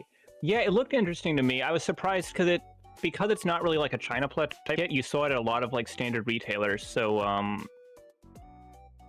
it was actually, I noticed I seemed like I was seeing it a lot more than you do with a lot of these kits. So that's why I oh, she's back. Gunpla. Yeah, that's why I brought it up. But it's not a kit you see as many people talk about now. Yes, Dan, we did have close to a 3-hour stream once. 3 hours. And when I'm building, a lot of times I will go into the 4-hour range sometimes. Which mech design is the most base? The No, hands we're are not. unfortunately pre-made rubberish, so it has problems holding swords. Okay, that's good to know. I'm not. It's a kit that I only added to the list because at the time we were making the list, it was very popular. It's not a kit that I actually know a ton about personally. I personally like the design of it. Just before we started this stream. I was just quickly refreshing my memory by looking at some of the recent kits that were listed on different stores. Yeah. And there's like 15 more kits that have been announced since we made this list. Yes, and there's true. so many new things that are coming out.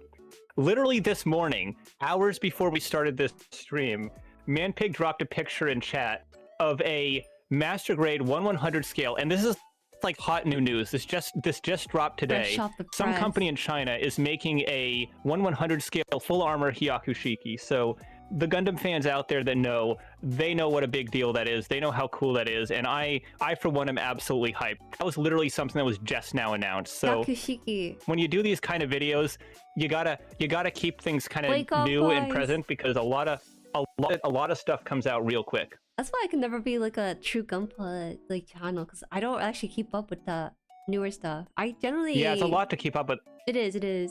I generally like to keep up It's with hard the to series I like. That's how I know my I'm really narrow with what I keep up with. Yeah, it's hard to keep up with the Chinese stuff too because there's not as many official outlets. Yes, Dan, there's some companies doing a 1/100 scale Hyakushi full armor. I don't know the company name. Let me look at the post. I'm gonna look at the post right now. Or maybe Manpig might mention in chat because he's the guy that dropped it. Which channel was it? It was this one. He said it was the same company that did Tyrant Sword and Black Rider. I don't know the company by name. Bro, when are you gonna release the video? You can release a video about it right now. I could. I don't know if YouTube would actually send it out to my subscribers, but I could.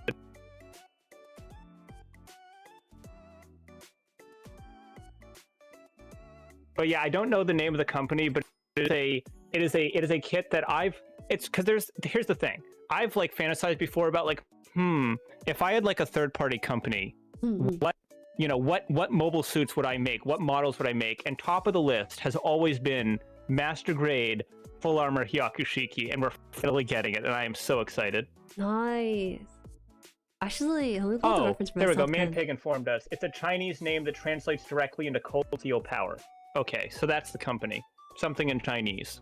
Actually, yeah, I did see this announced, well, more or less dropped by people in my own server too. Are you? Wait, you guys are into like the gold-plated stuff? I feel like to me the gold-plated stuff is a little bit dubious. Just a little bit. I don't know how the plating is going to look on this because they just showed a silhouette for it. I don't know if they're going to do like a flat style gold or a super chrome gold. Oh, true, true. I do see like some images where it's like a shiny kind of metal, or the one that's more matted. Yeah. When Bandai made their Master Grade Hyakushiki 2.0, they actually released 3 different versions of it. So the standard release was like a flat kind of matte gold paint, and that's, in my opinion, the best looking one. I think that looks really nice. But when they did a premium Bandai kit of the Hyakushiki Kai, they made that one like the super mirror chrome, and then when they did the Hyakushiki mass production type, they did that one as just the bare unpainted gold plastic. So they gave you all 3 options for it. Wait, is the more popular option for people like the shiny metal, or do you think the matted ones what people tend to gravitate towards? When they announced the Master Grade Hyakushiki 2.0 with the matte gold, that was the first kit I really remember them using that style of gold on, and I saw pretty much universal praise for it. I think in general, people really prefer the matte look. I do not like the metal look as much. Only as an accent, but not as like the full suit itself. But so this one actually... To be fair... Yes? From a story standpoint, you arguably should have a gold chrome version of the Hyakushiki, because the reason the Hyaku... Cut out? A mirror finish that reflects beam attacks, so it's supposed to be like a bright mirror chrome finish. So technically the flat gold is less accurate, but a lot of people prefer that look. Ah, man. No way they would use like actual like 100k 24 karat gold on these things, man. I mean, plating something in gold is actually not as expensive as you might think, but generally what they do is they do a layer of chrome silver, and then they put like a clear layer of yellow over the top of it to kind of tint the silver. Oh man. Yes, like Manpig just said in chat, he prefers the chrome version of Akatsuki and the Shiki because that matches how they look in the anime. I see. Yeah, I just don't like the metal look too much. But I bet if they made it in real life, like a real Gundam, it'd probably be more metal-like. But I just could not. The plastic injection gold will get you the cheddar cheese Shiki. Oh god. Oh, the Bandai's plastic injection gold looks so bad.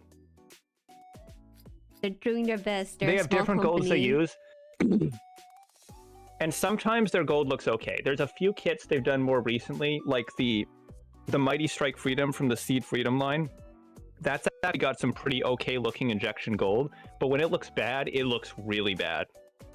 Yes, I've seen some pretty darn not so good job. And sometimes when you go to like nip off the runner, it can leave like the underside of the... It leaves like a discolored like area gray, sometimes. Like yeah. I've had that kind of issue with one of my kits before too, so I'm aware of it. What did you build that had gold on it? What was it? What's it called? What's it called? It's by the Aether Studio one. Oh, Flame Kayade. Yeah, Flame Kayade. Oh, the third-party one. Yeah. I didn't put it in here because they literally... It looks like they only had the one kit, so I didn't know if I should be mentioning it or not. Yeah, Your stream is the only place I've ever seen that in my life. I'd never come across that before. I love it, man. I watched videos on it before I built it just to make sure I'm used to it. But I will say that it's this faint smell of Tamiya cement paste on it, because some of the joints are really good, but then the parts like the cloth and stuff kind of falls off, so I have to like glue it and everything. Yeah, I have to cement it down. Yeah. Yeah. I love it a lot. I do love it a lot. I think it's a good mix of that sort of like sleek look with a bit of the gold bits onto it. I will say that it's a very long boy. He has really long legs and his feet's really big. That's like the thing that people might not like about it, design wise. Yeah.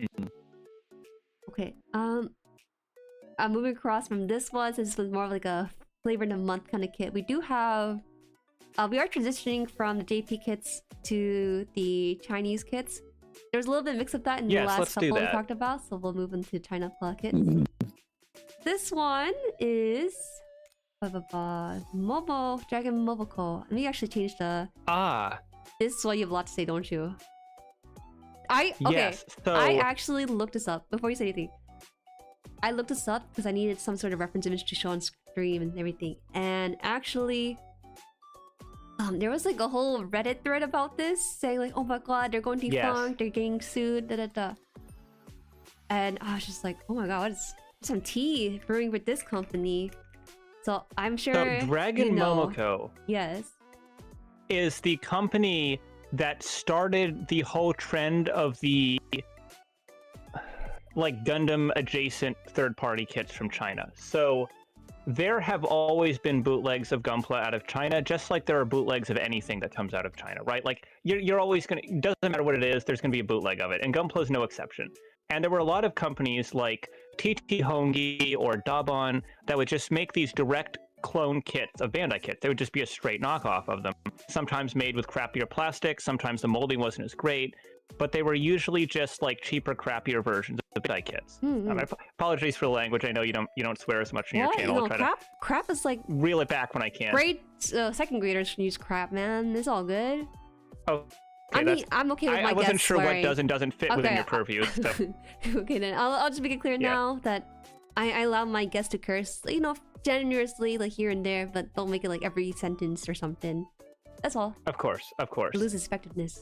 So yeah, there were a lot of really crappy quality bootlegs from China, but something that Momoco started doing that got people's attention was they would try to make their bootlegs a little more interesting. They'd make them a little more different. So they would make a bootleg of the Master Grade Tolkis, but they would give it an extra spear weapon that it had in the manga that Bandai didn't include with their kit. Oh my god. And they would make a Master Grade Tolkis 2, which was a unique color scheme with unique parts that Bandai never made before. Bandai at the time hadn't made yet, but they made a Tolkis 2, so people would buy the knockoff Tolkis 2 because they were beating Bandai some of these more obscure different designs. So they started doing these little like 90% bootleg, 10% original kits. And then as time went on, they slowly started to make some more and more original kits. Yes. And eventually they reached the point of something like the Astray Outframe that you see on screen here, which has a direct clone of Bandai's Master Grade Strike frame, but everything on top of that frame is brand new. So they basically made their own kit of the Testament Gundam, and the Testament and the Outframe are like the same body design. They're kind of like sister units. Okay. So the Testament and the Outframe, they made those years and years and years and years before Bandai ever did. And that really got people's attention because now they were making completely new, not new in the sense that they created them, but mecha from the Gundam universe Bandai had never made before. Oh, God. And that got a lot of people's attention. A lot of excitement was kind of stirred up by that. And we started to see a lot more of these type of kits coming out of Japan. And as Dan pointed out, another thing they would also do is they would make clones of the metal build figures, those like the big metal action figures that Bandai makes. Yeah. They would make clones of those as model kits. So they would like convert them from a figure to a model kit. And a lot of people really liked those because metal build figures are freaking expensive. They're like $300 to $400 figures. Yes. And also because a lot of Gundam fans are like this weird thing where if you give them an action figure, they'll turn up their nose at it. But if you take all the little bits off of that action figure and disassemble it and give them a pile of parts, they will absolutely go ballistic over it. So a lot of people really, really liked the Dragon Momoco metal builds for that reason. And yes, Trevor, they were cheap too. Quick question about this. So what I'm hearing is that they basically take the existing Gundam design and then adding attachment parts to them, right? To kind of make them kind of distinct. They would enhance them in their own... They'd kind of add enhancements to them. And that was something that was very appealing at the time. And eventually, I believe their final kit that they were going to release was the blue frame. Was it Third Form? I think it was called. It was a really interesting variant of the blue frame. And right as that was about to be released, they got legally hammered by Bandai. They got smacked by the arm of the law, and they got sent under. Now, with that said, there is a company that popped up sometime later. I don't remember the name. I believe it was MJH or something like that. and they released some kits that look very similar to the kits that Dragon Momoco made. And they released things like they did a reproduction run of the Master Grade Akatsuki that Dragon Momoco made, which was a very cool kit they did. And they did their own version of that. So there's a lot of pointers that kind of indicate that maybe there was a little bit of VTuber graduation and reincarnation going on there. Hey, they do that in the Gunpla the world too. Yes. Now, I do want to ask. You can't keep a good Chinese company down.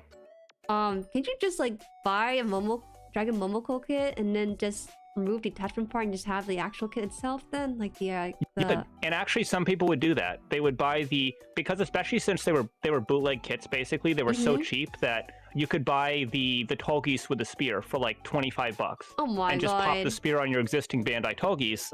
And there you go. That was absolutely something that people would do. Oh my god. They just have a Tolgis without a spear then. I see. Yep. That sounds like a really fun buying options for the customers. Now, how do you feel about kits that kind of basically copy Gundam, but not as actually like something they've taken IP to do for? Are you talking about like the Dragon Momoco kits? Not just Dragon Momoco. I think we have another one listed in here that was pretty similar. The one you did was oh, what's it called? I think I have it listed here. Was it? The Special Force Sentinel. That's a different thing because that's an original design created. That was an original design that was created by that company. They weren't copying an actual design from Bandai's IP. So it's okay. direct bootlegs of actual Bandai product, right? Like an actual product that exists, and they just ripped it off and made their own exact clone of it with like crappier materials or whatever. Okay. That's one side. The other side is completely and wholly entirely new model. Wow. I would say that I'm not personally a fan of bootlegs. I don't care about Bandai's bottom line. They don't pay me. But I think that generally with the bootleg kits, you're getting a very inferior product in terms of quality.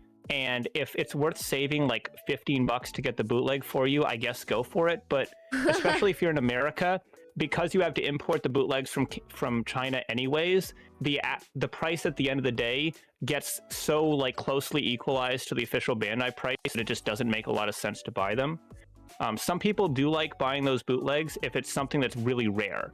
Like there's certain kits that are just really rare and really expensive if you get the official one, and people will like to buy the bootleg because of that. And I can kind of see the point of that, but generally, like the actual straight up bootlegs do not really appeal to me that much. Now, what Dragon Momoco did, where they do partial bootlegs, that's a little more interesting to me. In fact, I at one point really wanted to get their Master Grade Akatsuki because basically what they did is they took the Master Grade Strike Frame from Bandai and they sort of made a new Akatsuki kit over the top of it. And I thought that thing was so cool.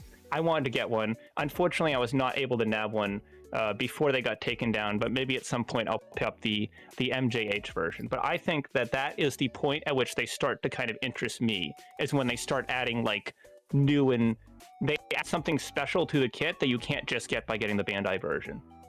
I don't really like hearing about third-party kits personally for me, unless like they do something original. When it's like literal bootleg of the official stuff, I feel like why? I guess for me, I never. Because money. Well, yeah, it's money, but at that point, you might as well save an extra $20 to get the actual thing, like you mentioned, right? That's why I just don't feel. It doesn't feel good buying bootleg. I did think about doing like a Temu stream, just buying a bootleg kit, like $10 or something from there, just to see. A lot of those $10 Temu bootlegs are absolute garbage. No, like just but really it's low quality fun. plastic, poor molding. I know, but it's like fun to try out one just to see how bad it can get. The only thing that interests me about them is there are some companies that have made bootlegs of some of the high grade kits in exclusive colorways. So there's like a Sakura Blossom version of the Freedom Gundam where it's like white and pink. They did like deactive versions of some of the Seed Gundams that Bandai hadn't made deactive kits of before. So there's like some interesting little stuff like that, but for the most part, the actual bootlegs generally don't really interest me that much. Yeah, me too. There's also like, I don't know, just the experience doesn't feel very premium. It definitely does not fit in the no, way. Dan, I never did get around to getting into Supernova kits. Supernova is not going to be on the list today.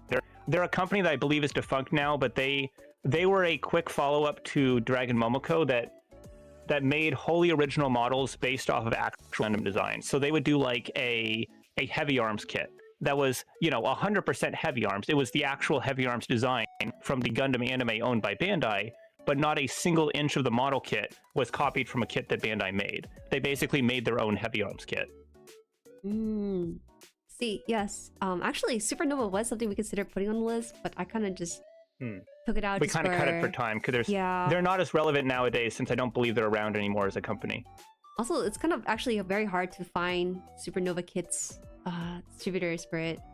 Yeah, I looked at it, whatever just stock was made has been sold through by now. Yeah, I think what's left of it was like weapons or something. It was just like nothing really to make note of now because it's hard to get. The bootlegs on Temu and stuff look like they suck, but they're good practice ground for painting, weathering, and custom work. That is a good ground of reasoning for buying bootleg, but in my opinion, you just buy an entry grade at that point if you want to practice all that. Yeah, there's a lot of options for cheap Plamo to practice on. Yeah, I really like that about just Gunpla in general. Just being able to have the price range to work with in your budget. Would you want to say something? Talk now. I don't know if you're following the order that we had in the outline too closely, but roughly. I would say roughly. Okay, so we can move on to your beloved Motor Nuclear. Yeah, it's Motor Nuclear. So Jueri absolutely loves Motor Nuclear. I don't have one though. I just like looking at it because I don't want to build my backlog until my current one's done, and then I'll start shopping a little bit. This one is on sale for about $62 USD. Yes. So yes. I'm sure you're aware of this, but just to reiterate, because a lot of people don't really understand this, a lot of the products that Motor Nuclear makes are not model kits. Most of what they make, like those 172 scale figures, those are figures. Those are like metal build action figures from Bandai. Wait, is the horse like a figure too? Is it the red one with the horse? Yes, I have that as an image. The red one with the horse that's like $500 or $600. Yes. That is a figure. No. Yes, that is a figure. It's cool though. But Jueri, I'm about to make a weekend because recently they did actually make a model kit version of this. No. So wait, how much? So would they it be? they have these. They made these designs of like based off. I think they're based off like the Zodiac or some Chinese mythology thing. Yes, they made these designs as like big metal build figures first, but they're actually going back now and remaking some of them as smaller model kits. And they did the guy with the horse recently. I don't remember how recently, but I saw it around recently. Yeah. So I personally like Motor Nuclear a lot because I think to me, I look at these different kits and stuff, but I feel like when I look at Motor Nuclear, I know what kind of design philosophy they're operating on, and it's basically just Chinese mobile game. No, not Chinese mobile game. That's kind of mean way to put it. I would say like big, bold, and beautiful, sharp, pointy and stuff flowing around. These little tendrils, like right now, his little antennas like flying off of his head because it's kind of reminiscent of the article clothing they wear in like old China, basically. Yeah, and what's it called, like wuxia, like that style of like the martial arts cinema, sort of like the medieval Chinese combat sort of armor military aesthetic. This one I think is for the what's it called? It's like the Cow Ren, I think it was. This one I think this one's called Cow Ren. Yes, this is one they've made a model kit of. In fact, I think that is a picture of the model. Yeah. So I actually got stabbed by my Flame Kaide. That was my first China plot kit. And you're gonna get stabbed way more if you build a Motor Nuclear kit. These guys are all edge. Yeah, there's a slight scarring from that, but it's all good. It's good. It's a good experience. If you think stepping on Legos is bad, you've never stepped on a Motor Nuclear kit. Yeah, it's very stabby. But actually, talking with my own community about Motor Nuclear in particular, it's brought up as like the third-party kind of plot kit, and I know that some of the Gundam store suppliers will actually send out these newsletters and they include this in there. And I would say maybe about 75% of my community really likes Motor Nuclear, but then the other 25% don't like how over-designed these can get. And I agree. It can be that way. I'm a little bit in that second camp. I think their designs are... How do I put this? It's like listening to a song where the gain is at 100% through the entire song, and it doesn't have those like dips and quiet spots. It's just constantly loud all the time, pounding in your ears. And it's important to have those big moments. It's important to have your big flashy hero suit, but I think you need other less flashy designs to complement it. Like I would like to see like a universe of these mecha where we maybe have a few hero suits, sort of like we do in Gundam, but then you have some of the infantry guys, you have some of the enemy units that are a little bit like minions of the main villain, you know, like have like a bit of a visual hierarchy to them, sort of. And they have done that a little bit. Like, to be completely fair to Motonuclear, they do have this really cool grunt kit they made that's like the green one where it's like the soldier guy. I do really like that model. I think that was a really neat direction for them to move in, because they did actually make that kind of that like simpler, less flashy looking grunt character. And I don't necessarily prefer grunts over like hero suits. I just like to see a mix. Okay. I like to feel like they're part of a cohesive world. Well, I'm gonna actually take back the 75% I said. I say maybe 50% in my community. I don't know. Maybe this tickles my artist brain a little bit. It's just fun, and just the general shape design is a bit more angular, I think. I'm not a big fan of the blockier looks that sometimes Gunpla will utilize. I'm actually... I am a box man. Give me my box mecha any day of the week. I love the old, chunky, like 80s mecha look. That is my vibe. That is my style. I wasn't planning to buy Gramps for a long while. I know it's like a rite of passage to have one in your collection. I was gonna actually wait for a bit, but you know, it came in and I was like, I started liking more and more. But that's because I know that kit. But in general, I don't really gravitate towards the blockier ones. Maybe it's like a guy thing. Maybe it is. Okay, actually, I think found you just have like the. Huh? You have like the. No, it's mean. I'm not gonna say that. Huh? What do you mean? On. I'm gonna show the horse here. I think this is the horse you're talking about. Is this yes, that is the one in the model kit of recently, I believe. Oh wait, the deposit is $20, but the full price is $539. Is this the one? No, I meant to actually. Okay, no, that's one. If it's $500, that's the figure. I got confused because I'm gonna look in. $20. I'm gonna see if I can find the. I saw a video of the horse one. I'm gonna see if I can find it. They actually sell SDs up there. Their model kits too. Yes, they started making SDs recently as well. It's hard to get. The only place I can find them is on Gundam, but maybe there's... I believe, you know, actually, I think Motonuclear has lore. They made like they do. like a... What's like the Chinese word for like a manga or a manhwa? Like they call it something else, like a mango or something. Like they have like their own word for it. Is it? I don't know. Someone else mentioned. I thought manhwa was Korean. No, not. There's a word that they use for like the Chinese comics, and there is, I believe, one for Motonuclear. Like they made a little mini comic series with the lore of their characters. So many Three Kingdoms. Yes, it's very heavily Three Kingdoms. See, this is also one of the other here ones. It is. I found the channel I was looking for. Let me see if I can find the video. Crap, okay, I don't think I knew it's so it's hard. Manhwa. It's manhwa with an H, not with a W. That's what I had in my head, but they made me doubt it. Okay, that's what it is. They made me doubt it. It's so hard to find videos from these Chinese kits because all the channel names that I watch are in Chinese, so I can't search them up by name. So I just have to like scroll through my sub feed until I find a video by them. It's not the over-design. But anyways, I did see It's not the over-design look that I like. It's more like having the extra flair that Gundam doesn't usually have. Like on the Epyon, for example, it has like the little tendril, like little like whip or whatever. But they don't really utilize that too much because why would you do that? You're battling. But this one, I think I kind of like it because it has a bit more of the... This is my taste. This is how I like things to look. Maybe it's not functional, but this is how I like to look. Kind of feel to it. It's very, very pretty. Yes. Very aesthetically. Yes. You have the type of brain that is wired for these kits. You are their target audience. Yeah. Okay, sorry for the Microsoft sound. This kit made me bleed a lot. Yeah, these things are spiky tech. I actually don't think a lot of Bandai kits have like the little spiky bits to it. I only ever encountered with third parties. There's a few that do. Well, some mecha designs are a little on the spikier side. Actually, the Zoid is kind of... It bit me a little bit when it IBO actually had quite a few spiky mecha designs. It's just the spikes aren't as prominent on the kits because for the high-grade models, a lot of times they'll kind of round off the sharper bits. And when you get like a master grade, that's when you get like the really sharp angles and sharp pointy ends. Dan's leaving soon. He's asking me to catch up with him. Because IBO didn't get a lot of master grade kits, you don't really get to see a lot of those designs in their full spiky glory. Yeah. Wait, did you send it to the DMs? It's not super important though. Did I send what to your DMs? The horse, bro. No, I couldn't find the video of the horse. There's like 4 different Chinese channels that I watch for videos on these, and I don't know any of them by name. Oh, hello Apple, welcome. But yeah, Dan just left here, but he says to catch up with him. You can, make sure you do. Yes, I will at some point. It's been a very long time since we talked. I'm absolutely not. Okay, you know what? Did I say 50%? Maybe I'm the only person in my own server who likes it, except for no, there's a couple people. There's a handful of people.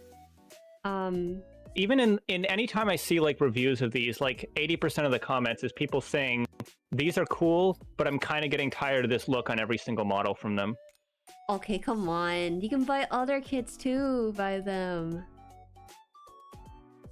You know, that's how I kind of feel. So sometimes I look at like DMC Gundam in the side by side, and I just don't understand the difference between them until I build them or until I watch the series with it. It kind of... I'm smooth brained. I have a hard time recognizing individual Gundams unless like... It's like a car, right? You're gonna need to watch some more Gundam anime to put some wrinkles in that head of yours. Yeah, like cars. I don't know the brand of cars just by the look of it. I just think, oh, big car and small car. That's it. Same thing with T. You can't just all blend together. Sand his chin down to a child's unsafe point. Yeah. Okay. I will keep my mononuclear opinions to myself now. I think that's all I have to really say about it anyways. I think one of these days I'll get a mononuclear. Sorry for breaking your heart by telling you that 90% of them are figures and not models. Well, I guess I better learn it now, not until later. I mean, a lot of what I want is going to be less than 100 range. Some of the 500 ones are really freaky. Yes. The ones, basically anything from them that's sub 100 is probably going to be a model kit. Yes, basically a model kit. Let's see. We will move on from mode nuclear to Daban. Do I have an image for this? You're gonna do Daban? Yeah. Okay. I mean, oh my God, Daban would have been more so to start with because Daban is like the straight up bootleg company. Like pretty much everything they do is just a direct clone of a Bandai kit. We gotta like put some breathing room between Dragon Momoco and Daban. Okay, that's why I put. Okay, I wanted to talk about mode nuclear a little earlier because I'm most familiar with it. Daban is like they've been around for a long time. They were around back when Dragon Momoco was a thing. The most appealing Daban kits are the ones that are based off of kits that are really big and or really expensive. Like the Phoenix Gundam you see right there. That is like after the cost of the kit, after the cost of shipping and everything and importing it, you're looking at like a $600 model kit. Meanwhile, the Daban one is around 200. So for that reason, a lot of people liked going with the Daban version of the PG Phoenix. And one other like nice thing about that particular kit is that the Daban PG Phoenix uses the flat style gold that the Hyakushiki 2.0 uses, while the Bandai one uses that bright chrome gold. So people that prefer the flat gold were actually going for the Daban one just because they preferred how the gold looked on that. If you want Tribadium or to us even, you guys can send me the cheese Phoenix here. So I look it up on Google Image, but they all look like roughly the same. I don't know what show is show talking about the high grade Phoenix. I'm not exactly sure because I think the one I have on the high grade Phoenix looks real cheesy. I can see if I can get a picture of that. Here we go. I can send it this is about as bad as injection molded gold can possibly look. Oh yeah, okay. I've seen this floating around in the chat and everything. I'm gonna quickly meet you here so I don't have to Microsoft thing here. But yeah, I actually have seen this kind of floating around, and I personally thought this was a meme. I didn't think they would actually stoop this low sometimes. Actually, I wasn't sure it was official or not with this kind of thing. No, that is the standard expectation when Bandai makes a gold model, is that it's going to look something like this. Oh god. They usually only plate them if it's something special. Wait, is this also Daban too? No, this is Bandai. Bandai made this. This is official. Okay, my bad. This is a creation of Bandai. Alright, we're going back. This is bad. I don't think I have the old image anymore. Whoops. Now people are thinking that, oh man, is Daban built this? What the heck? But yeah, I mean, Daban might have actually made a bootleg of that. I don't really remember. They've done so many different kits. Like a lot of anything moderately popular that Bandai makes, there's a Daban version of. Are they not like sued for like They're Chinese, no one can touch them. Oh geez. But they went after China doesn't care about your copyright laws. It went after But yeah. Oh sorry. Did you want to say? I'm not entirely sure how they were able to go after Dragon Momoco specifically, but Daban's managed to evade them. The furthest they really go to like hide what they're doing is they will change the packaging of the kits. So instead of having like a picture and name of the gun in the box, they will just put it in a completely blank box that just has a model number on the front. It's freaky. That's about as far as they go to try and innovate any sort of copyright. Aside from that, they're just straight cloning Bandai stuff. I see. Actually, I'm not too familiar what has gotten or not gotten the bonk from Bandai, but I think Dragon Momoco is the most infamous one when I looked it up. Dragon Momoco is an infamous one. Is that the only These one, though? smaller bootleg companies get taken down all the time, but generally no one really cares because they're, bootleg companies. They're just cloning a Bandai product in a worse way. The reason that people got mad over Dragon Momoco was because they were the one that was actually making something unique. They were adding their own special sauce to the kits. They were adding their own little additions, and people were really upset that that was being taken away. Especially because they got struck down right as they were starting to move more into making like fully original kits. Like they made a TV-style Death Scythe Hell that was really, really popular to people because the master grade from Bandai was the Endless Waltz version. So people were like really excited, like, wow, this company's making, and this was at a time when there weren't 1,700 different companies coming out of China making these type of kits. So people were really protective of Dragon Momoco because they're like, whoa, this is the one company that's doing this. This is so cool. So people were really upset when they got taken down. But there's a lot of like smaller bootleg companies that are literally just making straight up bootlegs that get taken down all the time. Yeah, I just thought Daban, that, I'm not entirely sure how they've managed to last as long as they do. The thing with Dragon Momoco is that I just feel like they could just sell the accessories rather than just like the actual. They could have. Honestly, they probably, if they wanted to like evade the ire of Bandai, they probably gotten away with just making accessory sets. There actually is a company called Effect Wings that does pretty much entirely focus on accessories, but Dragon Momoco didn't go that route. Yeah. I was really shocked. Especially since at the end of the day, you have to remember that these products are made for us. They're made for the Chinese market. And in the Chinese market, it's a little bit, up until very recently, it was kind of a pain in the ass to get a hold of actual official Bandai kits. So the Chinese customers would prefer to just have a clone of the Bandai kit in the box with the accessories, just because it made it way easier for them to get that kit than to try and, spend literally sometimes like double MSRP for the Bandai version imported from Japan. That's true. So they kind of do that more so for their own domestic market. Yeah, but it leaks into the global market and it gets a little it does. Suspicious. But you have to remember, like, these products first and foremost are made for China specifically. I understand. And that motivates a lot of their decisions. Actually, the first time I've heard about that kind of explanation, I actually wasn't aware that was the purpose of these China Plus as much. But that makes sense. But nowadays, that's not as big of a thing, I think, because China does actually get official distribution from Bandai now. Oh, okay, that's actually really nice then. In fact, Bandai actually makes some kits as like limited kits just for China. It's never anything like super important, like a canonical Gundam design, but they'll do like a really cool like metallic blue version of the Freedom Gundam, for example, or like a metallic gold version of the Providence, and that is like a special kit, and they'll release those in the Chinese market. I see. They're making up for their atonement. They're atoning for their sins for not releasing them for China market. They did a recent one kind of cool. That was kind of cool. That was basically a fully blacked out version of the Master Grade Extreme Strike Freedom. Oh my god! How did Trevor know? Well, we actually had Mechanicore lined up for the next one. Yes, that's a. We could talk about that one now. Yeah, we can move on from this one. Yeah, so Mechanicore. There's not much to say about Daban. It's just straight up bootlegs, pretty much. But Mechanicore. Yeah, I looked up Mechanicore, and this is the image I found for it. Actually, I think that's one of their more recent releases. Mechanicore has been around for a long time. They might actually... Oh man, do they predate Dragon Momoco? They might predate Dragon Momoco. They make kits that are massive AF. They have a ton of parts. They will cut you if you look at them wrong. And they're a bit of a nightmare to build. but they have the most insane shelf presence known to man. Yeah, that is true. They basically are they're like GBWC winter kits that you can buy, basically. Like they have that like crazy level of detail to them. And when I say they're big kits, I don't mean that they're just, oh, this is a big 1/100 scale. No, I mean they'll do stuff like a 1/60th scale XS Gundam that's like 1.5 feet tall, like big crazy stuff. This is a recent one you said? You said they have less relevancy compared to... Yeah, so the issue with Mechanicore is due to the size and complexity of their kits, their product releases are very, very, very infrequent.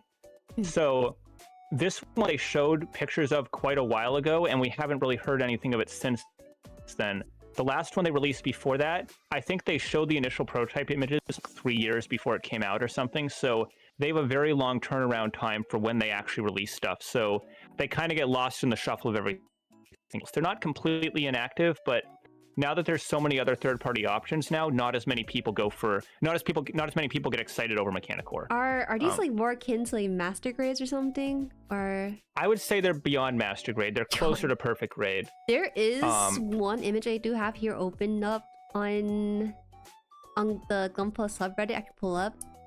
And this is from Nefariousness Stock 89, and they said that they'll never build another Mechanicore again, but it looks great, but it's like really stressful or something other.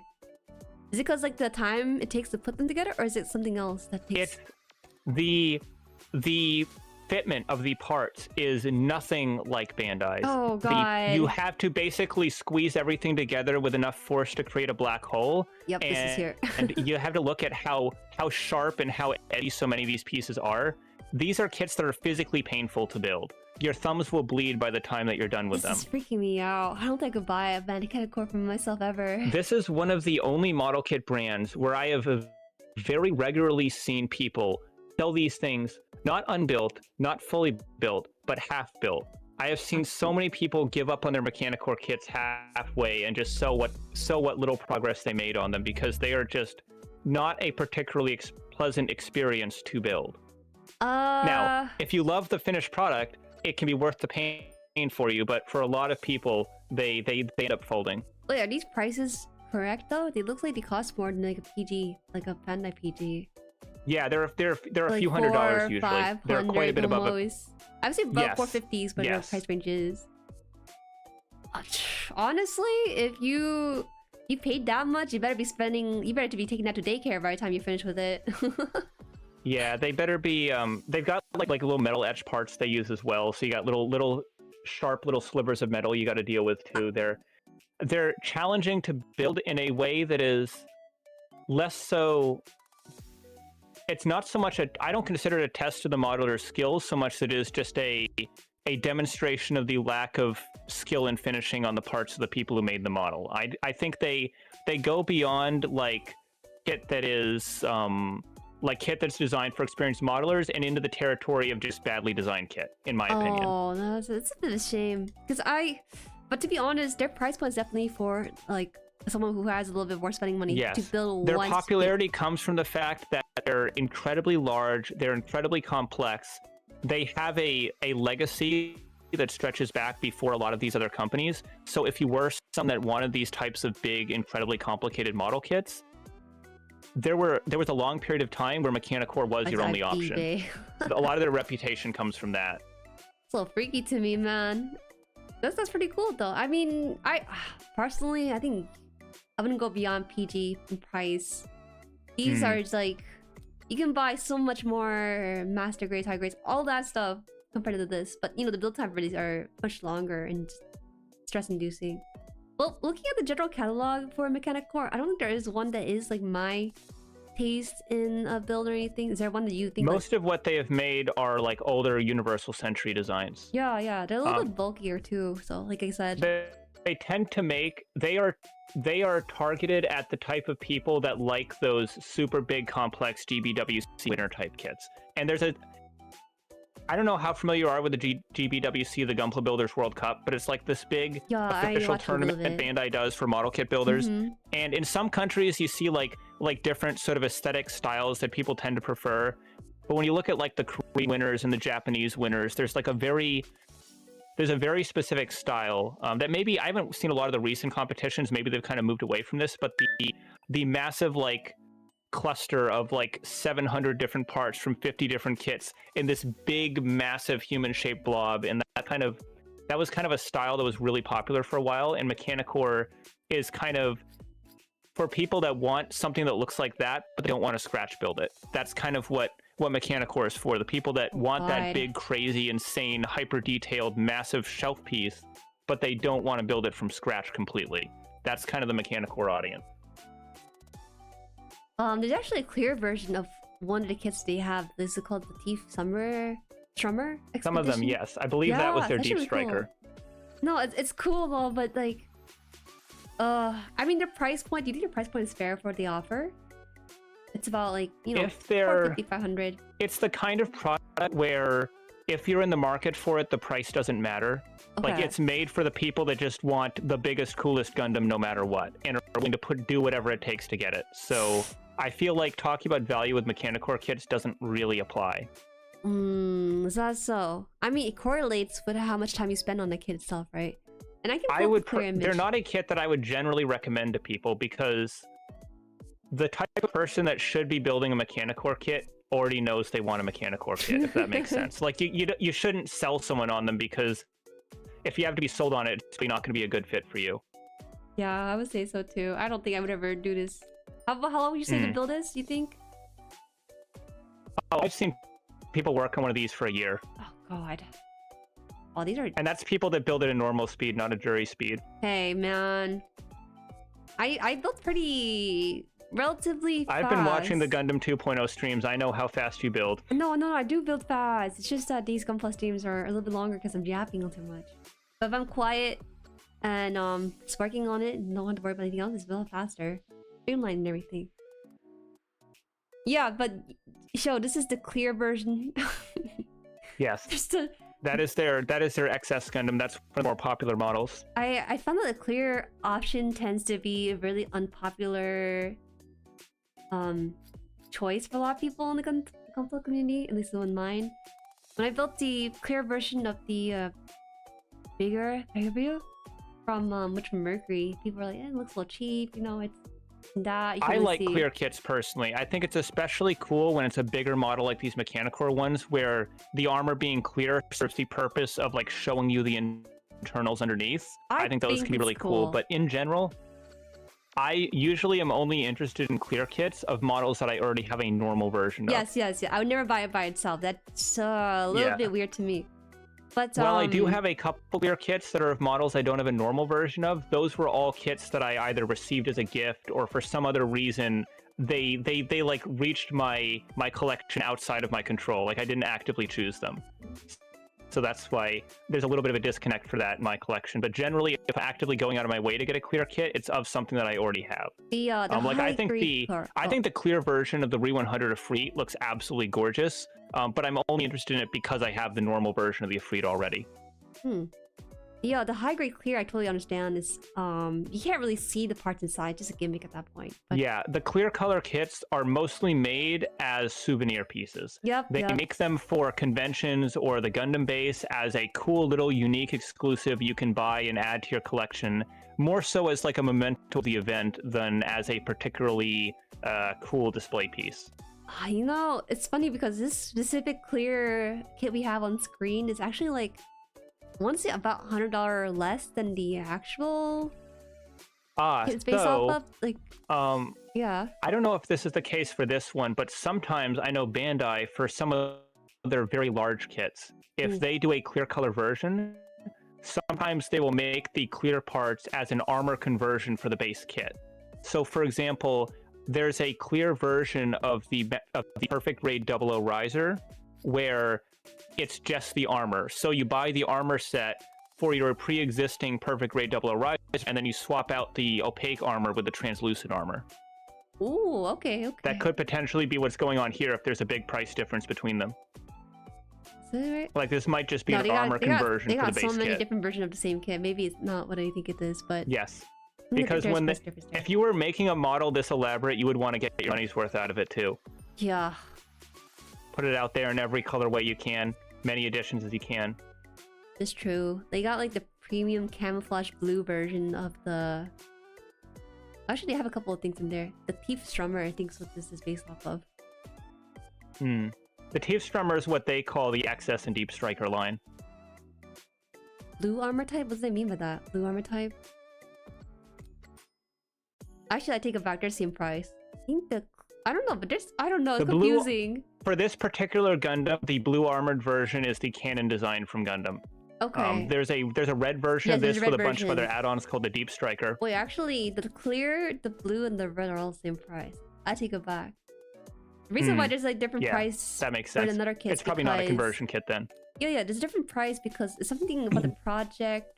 Was it ProJ or something? What am I saying? PROJ-0033. That's what they put. It comes with the T-Strummer, and it comes with another version too. Looks like maybe it's a combined kit. That's why it's expensive. Okay.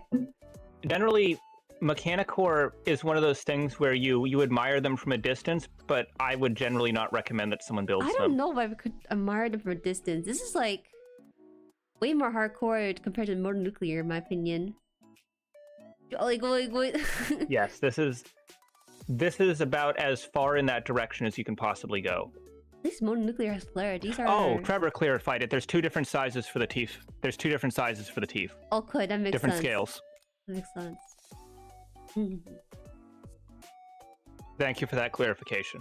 I don't know about that, poor genius, but good luck to you. You decide. Or this. if you built that as your first kit, you would actually die. I think you would just give up. You'd be like, you know what? I don't think I like model kit building. I don't think I'll give up. They'd probably make you build the feet first, right? That seems pretty logical. I want to see a video on this. See where to start with. Imagine you start with the feet and then you... I don't even know how many videos I've seen on the Mechanicore kits just because so few people survive the build. Where do the instructions start with? Do they start with the head or do they start with the feet? I have no idea. I think another aspect of the joy of building Mechanicore kit is I believe they are famous for having really crappy instructions too. Yeah. So I have no idea where they would start. Some mistranslation, whatnot. I feel like if you start with the face, you might have motivation to finish it. But if you start with the feet, you're like, you know, I have support structure, but I can't see the face. I don't know. I want to finish this kind of stuff. That's a really interesting company. All right. Any last minute thought about Mechanicore? I've pretty much said all I need to say about them. They're great. I mean, they're awful, but they're great. They're visually impressive if you like that aesthetic. It's funny because you don't know how big they are based on the image alone, but they're kind of making up for it by making more detailed in their box art and everything. They're like at their biggest, they're the size of a small child.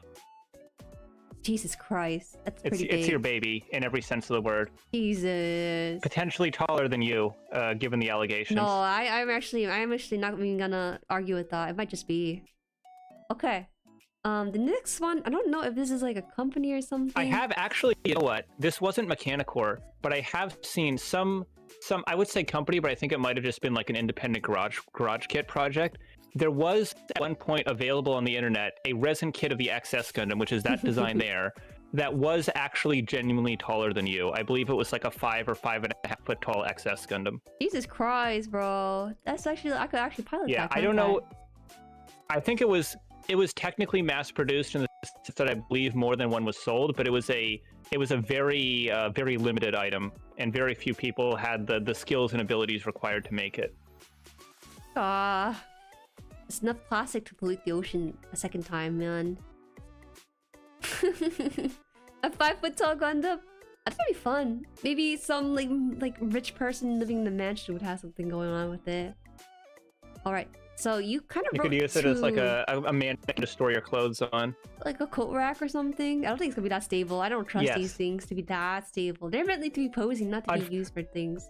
The saddest part about it is the G System 124. Oh, Jesus Christ. One of the tragically, I believe at least one of them did actually meet its demise. I've seen pictures on the internet. Apparently, it was in display at like a shop somewhere, and it did actually fall and break. So, at least one of them that was at one point in existence has met its demise. Wait, is it the bus one? Just the bus?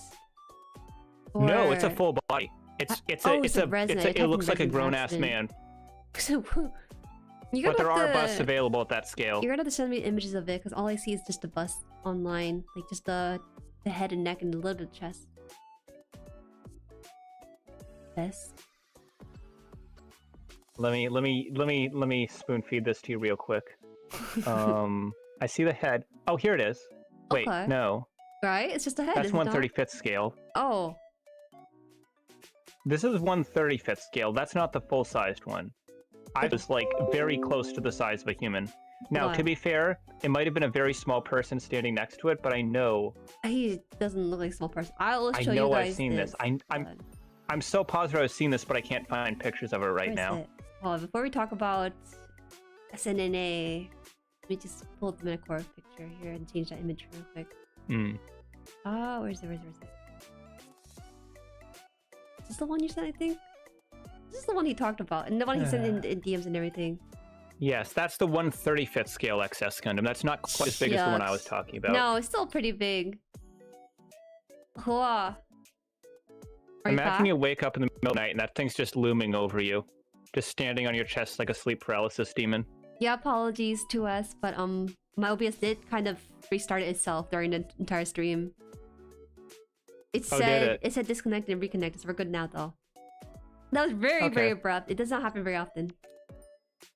I've actually had something similar to that happen before. It's annoying. Restart stream, you guys. Oh, did we come back? Are we back now? We're back. Start up. Oh no.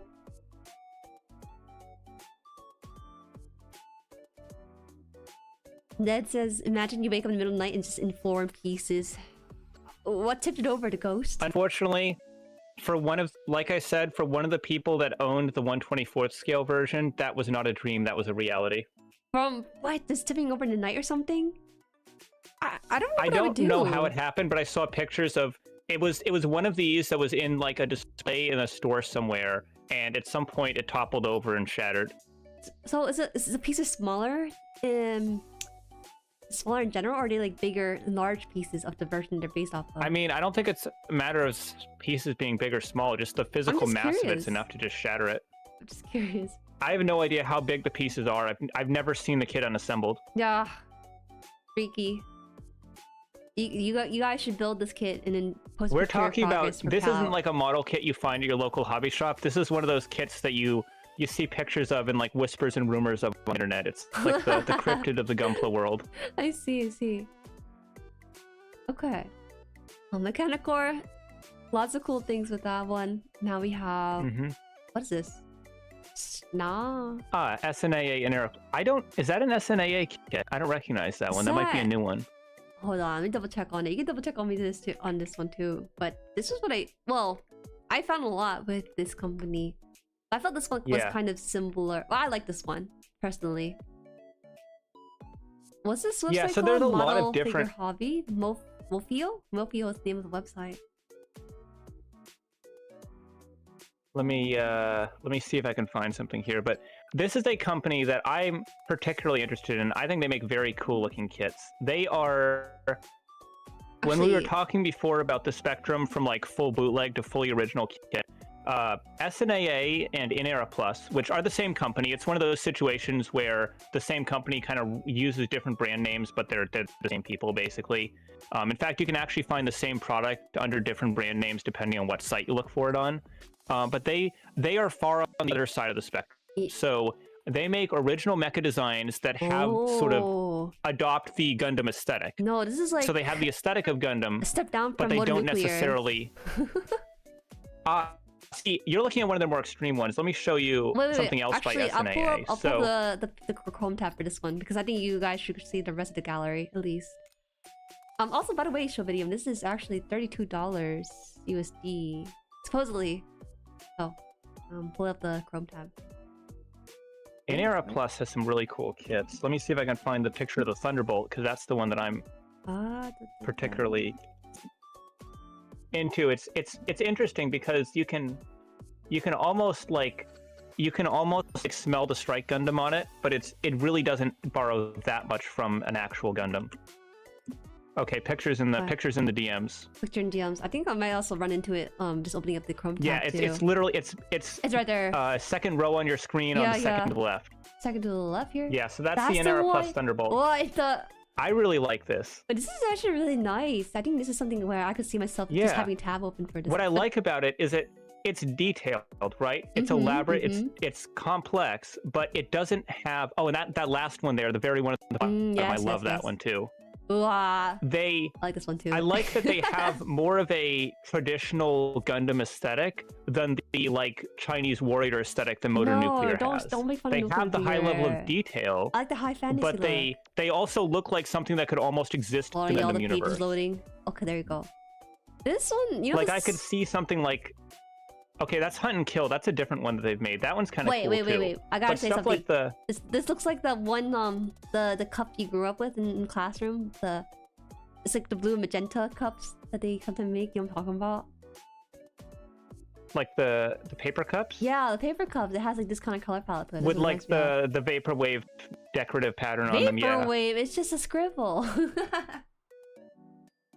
Yeah, but that scribble pattern is associated with like that aesthetic. It's a whole thing. Oh, okay. I associate that pattern is associated with that aesthetic. No, not the red solo cup. The white one with like the teal and purple kind of squiggles on it. Okay, since you mentioned this one, I'll also this one too. Yeah, that one I really like. That to me, this looks like something that could exist in like a Gundam Seed side story that I've never seen before. Like it has that. I love that aesthetic of this isn't based off a Gundam, but it looks like it could be a Gundam. Yeah. It takes like the ever so slightest, just smallest amount of inspiration for the Zeta Plus, but outside of the gun and the radome, everything else about it feels so unique. It's like, it really does feel like something that could exist in the Gundam universe, even though it doesn't. And that's my favorite kinds of third-party kits. I'm a really big fan of SNAA. Just to clarify, listeners just say it was 32 plus shipping, so it'll be about $70 to check out. Wait, so the how site that big I are usually these are 1/100 scale models. They're the size of a Bandai Master Grade. Oh, okay. Actually, for these price is pretty good too. Yeah, they have pretty close cost parity to what Bandai would make. I usually get the kits from Gundam Model Center, and they include the shipping with the price. And usually these type of kits are around $60 to $80. Man, the orange bits on these are really cool. This actually like it also looks like it's gonna be hard to put back together once you put it into like an airplane. I mean, no more than any other like Bandai Gundam kit. Transforming models like that are always a little bit more fiddly, but they're not too bad. Is this the only place to buy it from, or is there other places? I just clicked on the first one. I usually use Gundam Model Center. I'll send you a link. Yeah, because the first few results are just like that store specifically, some Reddit page, and AliExpress. So. Yeah, this store is usually where I go for these third-party kits. They keep some kits in a U.S. warehouse so they can ship them out really quick. Oh, I see. They always incorporate the shipping into the price. The only thing they don't do is pre-orders, so they don't list items until they're actually available. I don't like pre-orders. But that does mean that anytime you see something here, you can immediately buy it. So I do like that about it. I do like that too. The other big site a lot of people use is Gundamit, but the problem with that one is they ask for like a deposit on pre-orders, but they don't actually tell you what the full price is going to be, so you kind of just have to guess. Oh god, and I'm not a huge fan of that model. One of the Motor Nuclear that's one not was something I'm a huge fan of. It was like $20 deposit, but then it was like $500. Yeah. Oh god. Yep. I like this one. You have to kind of look at what previous items in that line have costed and sort of work off of that. Yeah. Yes, that's the Blade King. What's this retail box option? You look at this and... Is that like the blank sometimes they'll boxes? take the kit out of the box to save on shipping. Oh. No, they will take the parts out of the kit box and put them in just a shipping box to save on the shipping cost. Okay, you're right. Because I do see the price does increase. But like... Yes, you see that a lot on like sites like Temu. Sometimes they'll offer you the product without the retail box to save on shipping. No, they're gonna lose something out of this. So, like, yeah, I would keep the product box. I would say yes, but I love SNAA's designs. The other thing I absolutely adore about this company is you'll notice that pretty much everything third party we've looked at so far has been 1/100 scale or bigger. Yes. A lot of these companies really focus on that, partially because in China those kits are more popular than the 1/144ths, and also because Bandai, I don't know. I know you've been into Gunpla for like what, like a year now, maybe? Yeah, it's probably about a year. Oh, well, my year is like next year. Yeah. Next month is gonna be like my 1 year. In the last few years, Bandai has been neglecting the 100 scale line so hard. In the entire time you've been a Gundam fan, they've maybe released like 4 kits at the scale. So a lot of 1/100 collectors were kind of left high and dry. So a lot of these Chinese companies like to kind of capitalize on that market. But what I like about SNAA is they don't just do 100, because they are one of these Chinese companies that actually makes 1/144th scale kits as well. These are really detailed. They have their own line. It's sort of real grade inspired more so than high grade, but they're really nice kits. They're like $20 a pop, including shipping, so super cheap. And I believe they have like a theming to them. They're sort of like Knights of the Round Table or something. Let me see if I can. I don't know how to describe it, but they kind of really do. This does look like something Gunpla would make too. A Gundam would make these kind of things to some extent. I mean, not. Here's an example of one of their 1/144th kits. Okay. Kaboom. They've done about 4 or 5 of these so far. They're pretty original designs. They're inexpensive kits. The early ones had a little bit of kind of QC issues, but generally they are pretty awesome models. Give me a bit here. You just send me links. I gotta make sure. Yes, Demons of the Round Table. That's the name of their 1/144th line. Well, I'll bring it back up. Yes, they're very. Only $5. Between a high grade and a real grade. I can't tell by the art itself, but that's pretty nice. Yeah, this one's got like these big shield armor bits on the sides, and it's what's so cool about it is it looks like a Gundam. Like there's Gundams that have similar design elements to this, but there's no Gundam that looks exactly like this. Yeah, they're really nailing that look of this could be a Gundam, but this could be something that exists in the Gundam universe, but it's not actually a specific Gundam, and I love that kind of look. That's what I want to talk about too. I don't know what they did with this one, but it does resemble a Gundam like you mentioned. Somewhere in there they managed to kind of understand the sauce of what makes it look like a Gundam, but they don't directly copy actual Gundams. Yeah, it's very, very hard to rehash something that's already been done, especially something for as complex as Gundam too. That's why a lot of the high fantasy ones, especially when we talked about, has been kind of like their own thing or a copy, but this one like kind of elevates it a little bit. There is an SNAA kit that came out recently, or not came out, but like they announced it recently, that actually has a very heavy knight aesthetic to it. It almost looks more like those... Have you seen those 30-minute fantasy kits from Bandai, the ones that look like knights? Yes, I think the one that I saw looked like it's sort of, they have a kit coming out that looks sort of similar to that. I'm scrolling up through my Discord to see if anyone posted a picture of it. The stickers on these things look really nice. It's just enhanced look. Let me see if I can find them. Wait. Split kind of looks like what the heck? Transform into airplane. Is it inner frame? It might be the inner frame. Jump back in the stream so I can. Oh, the NR Plus Thunderbolt. Yes, that's one of the 1/100 scale kits. I love that one. Oh, I was actually confused. Is the crazy looking inner frame? Is the this one does not transform. No, does it? The other one transforms. Like the white and blue one we looked at the beginning. But it has like this airplane here at the bottom. No, that's the backpack. Oh, the backpack. Okay, it does say backpack. The backpack here. Comes off and turns into a separate ship. Okay. That's something they took inspiration from the Strike Gundam for. The Strike Gundam from Gundam Seed has this system called the Striker Packs, and there's these like attachments that go onto the back, and some of them can transform into their own vehicles. Infinite Dimension Nemesis, the thing you're waiting for. Is it on the page? Infinite Dimension Nemesis, I think, is the... Is that... I'm trying to remember if that was an SNAA kit or something else. Well, I don't know. That's the Infinite Dimensions Genesis down there. I don't know if I've seen the Nemesis before. That's the thing with these Chinese kits. It's so hard to find like what exists and what doesn't because they're so splintered. But when you see, you're always discovering like cool new stuff you didn't know about before. They do also have the lizard up there in the top left. That's one of their most recent releases. Wait, that's kind of the crazy. red one there that kind of looks like a mix between. This is actually JP pricing. Yes, this is another one of their 1/144th Knights. Yeah. This is Gawain. Actually looks a little bit like that Cow or whatever from Motor Nuclear. No. Kind of has the wings going on. No, don't compare to Motor Nuclear. It's like a simplified version of it. It's Motor Nuclear with class. Okay, come on. It's tasteful. No, I like Mononuclear Man. It's like Gluttony, but like in the right places. There's like some over-designed one. What was it? Moderoid was the one that's like, oh my god, you know, that's where I draw the line too. But I think Mononuclear kind of edges the line of being overly designed, but not too much where I don't like it. Yes, thank you, Ben Octopus. Iron Sickle is the name of the night one that they came out with recently. You're not going to find it on the store. I don't think pre-orders have gone up for it yet. They just showed off pictures of it. G Defensor from Zeta as well has the Assault Craft. Oh, the background is also in Assault Craft. That's pretty neat. Yes, it's a design feature you see a lot in Gundam. What the heck? What's one the... Wait, here's a picture of the Iron Scythe one the Iron Sickle one that just got announced. Ooh. This is 1/144th scale. Probably. No, that's right? This is just this is a unpainted prototype image. I think it's going to be more colorful. Obviously, it's going to be way more colorful. Yeah, they're not going to release it like this. Yes.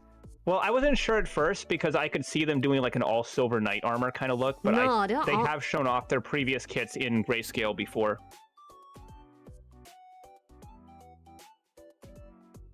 Totally unique. Ginja, come on, you got like a Gundam profile picture. That's totally unique, alright? They are as unique as Gundam designs. Like, there's so many Gundams where you could say, oh, that's just a ripoff of this other thing. You know, like there's you know, mecha in Gundam Seed that look kind of like mecha in you know, Gundam Wing, and they kind of fit into that range where it's like, hey, these have the level of standard deviation that you would see within the Gundam universe, so they end up feeling like they fit in that universe even though they're not directly specifically based off one exact thing. Yeah, I think that's fine though. I mean, you're not always gonna have super unique ones, and some people actually like having like sort of Gundam inspired kind of kits too. Yeah. It's just like the SNAA kits are models that I feel like I could put on my Gundam shelf and they wouldn't look like they don't belong there. It's a little bit like fan art. That's all it is, honestly. Yeah, they're like fan characters, OCs. That's actually a pretty cool kit. I don't think just putting up one of the SNAA kits here was gonna do it justice. I actually didn't realize I was gonna open up the whole page for it. They have a lot of. They've made a lot more kits than some of these companies do, and they have a lot of variety to them. Other than the FBO one, he said there are legit parts from kits in there. Take a look. I'm not saying it's bad, just other than the FBO one.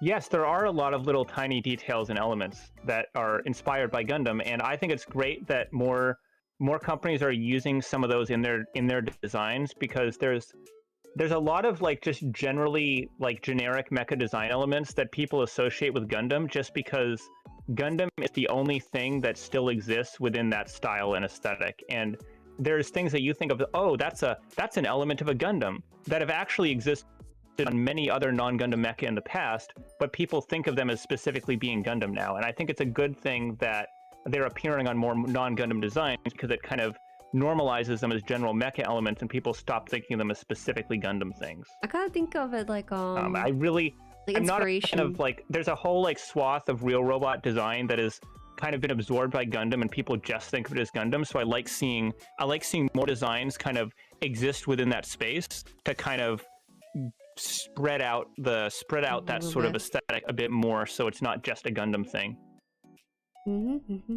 I agree. I don't mind it that much. I think to me it just reads like an art style. Like, this is the style of the like honestly, Gundam has set a standard for what these things look like, that a lot of times you'll find a lot of like direct inspiration from these things. I mean, honestly, there's a whole debate that comes from like companies that do like one-to-one bootleg rip-off stuff, but these are to me perfectly fine. But it's just different for person. Yeah, I love the SNAA kits. Yeah, so we're also not saying it's bad either. We're also making a point that having the heavy inspiration is fine, and like it's just something that people prefer. Yeah. Everything you like was inspired by something else that already existed, no matter what it is. You could have missed it. We had like a brief discussion with the AC armor cord stuff a little earlier. Not too much though, because it was specifically with Kodo and Bandai. It was a little bit. We were talking about the 30-minute missions once. The next thing you listed here, I think they'll wrap up the SNAA, because honestly, I could see myself buying it in the future. The next thing I see on the list is a one-off kit that we could talk about called the Zero Gravity Judge. Oh, you want to skip this was a this kit one, then? that... Oh, wait, where was that in the... Hang on, I'm looking at the... Oh, we skipped over that to go to SNAA because the ordering's weird. Oh yeah, the ordering in your OBS is different from the ordering in my outline that I have here. I might have accidentally moved them around. That's my bad. Okay. Yeah, so we could talk about... Yeah, so now what we're doing is those were the big companies. Like, those were the companies that release a bunch of different kits. Now we're talking about some, like, specific one-off kits made by companies that were particularly significant, and there was a lot of particular hype around. Okay, okay. So this is the Eternal Star Glory. This one I've heard about, actually. Yes. Well, when we looked at SNAA, they were creating their own original designs, but this is the Stargazer Gundam, full stop. It has the level of like flourish and redesigning you would see from a Master Grade, but this is the Stargazer Gundam. And I think it looks absolutely amazing. The Stargazer is a Gundam that Bandai has never made as a Master Grade before. It's probably going to be a very long time before they make a Master Grade Stargazer. So I think this is a very cool alternative option to have out there. Wait, so is this like official, like based on like source materials? The Stargazer is a real Gundam. I'll send you a picture of it. Wait, it's different from the Eternal Star Glory? Sorry, my computer's being weird. Stargazer Gundam is a design from Gundam Seed, and I'll send you a picture of it. Here we go. This is from a OVA side story to Gundam Seed. It's moderately popular, and realistically, there is a chance of Bandai making it as a kit, but given Bandai's aversion to making anything but the most popular A-list designs as Master Grades nowadays, it will probably be a while before we get one.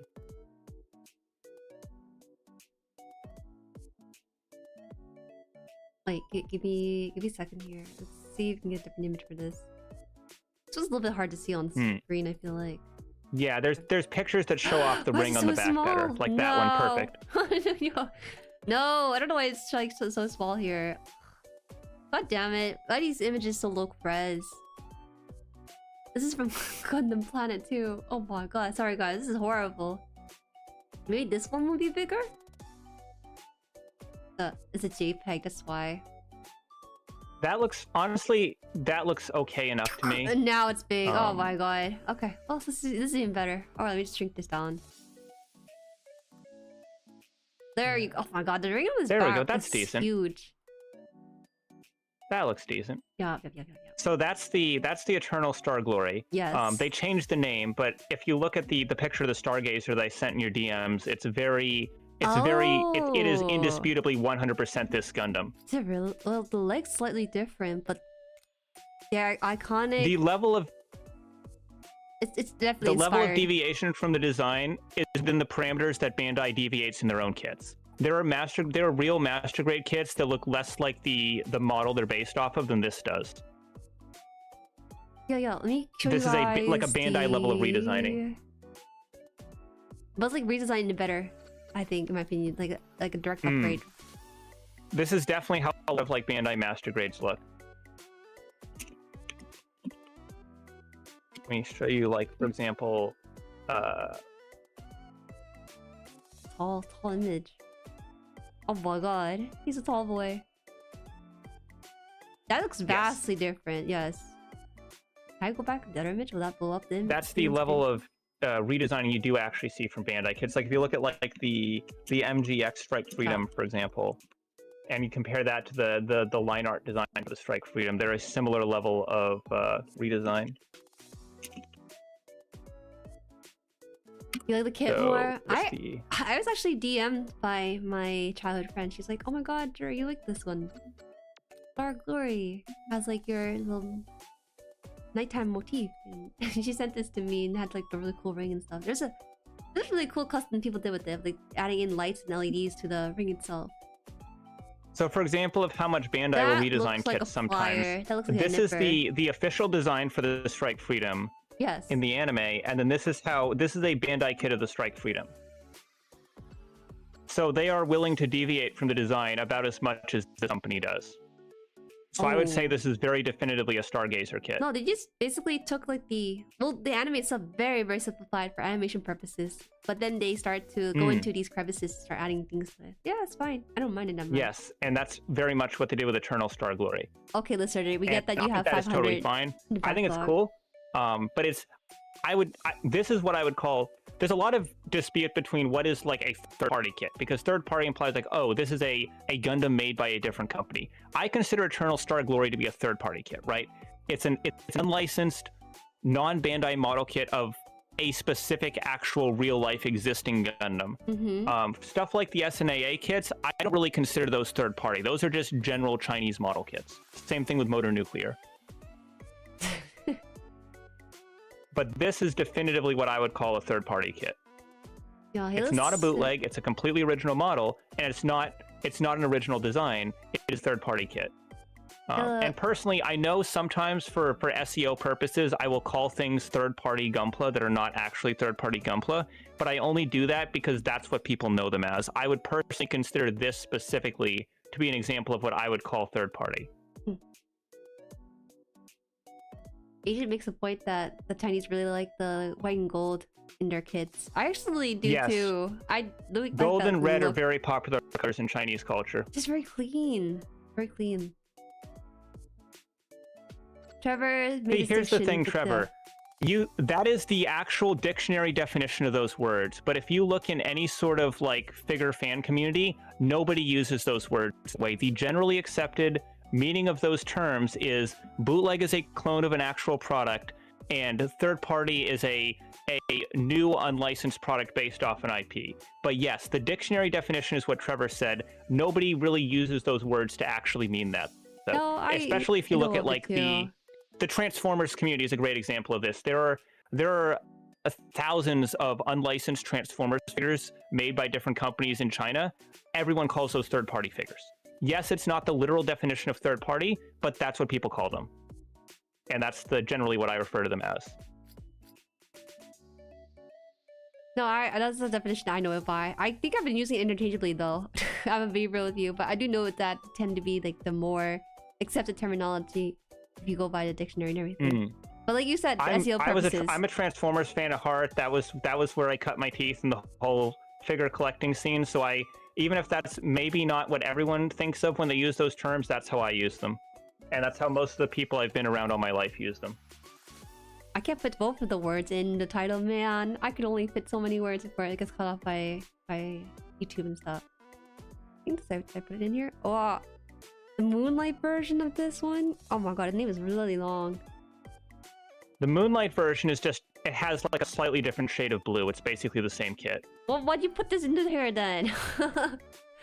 I didn't say Moonlight version. You said Moonlight version. Sorry, I did put Moonlight version because that's the on name. you. I did put the name. The Moon Bunny kept adding her own moon bias to this kit. They put the word Moonlight version. I was like, I don't want to be inaccurate. I don't want people to like pull out the nerd glasses and be like, well, actually, it's the Moonlight version.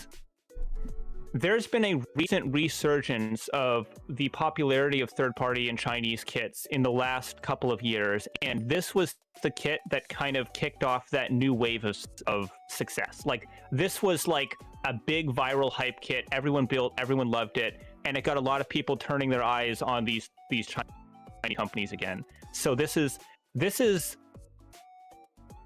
it's a very heavy redesign, but it is a redesign of an actual existing Gundam design. There's something called the Forbidden Gundam.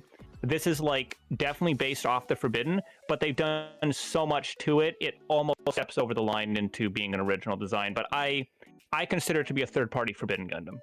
Wait, find me like a version that's not Moonlight version, because I'm confused. Is it the one that's just black and white? Is that the correct one? Let me help you here. Yeah, because I typed in the exact name you put in the paper, so. But I only can. The difficulty of finding the non-Moonlight version is that because this was such a popular kit, it sold out way faster than they were expecting. Whoa. So they did a second production run, and the second production run is the Moonlight colors. Oh. So this is the original colors. This is the thumbnail from Mecha Gaikotsu's review of it, if you want to credit the image source. And this is the colors that the first release were in. So it's got like a darker blue, kind of more of a navy color.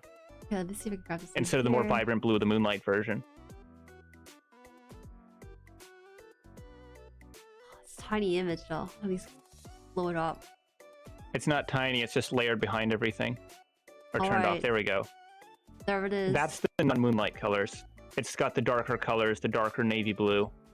I kind of like the moonlight version better. That's just because personal taste. Not biased or anything. I think the moonlight colors are a bit better too, which is a good take to have because the moonlight colors is significantly easier to find than the first one. Yes, absolutely. I don't even know if they've re-released the original. I think you might just be able to get the moonlight colors version now. Oh yeah, yeah. But this was the kit that started the recent sort of resurge in the popularity of these Chinese kits. This was the one that kicked it off. No, I'm gonna put back the old image.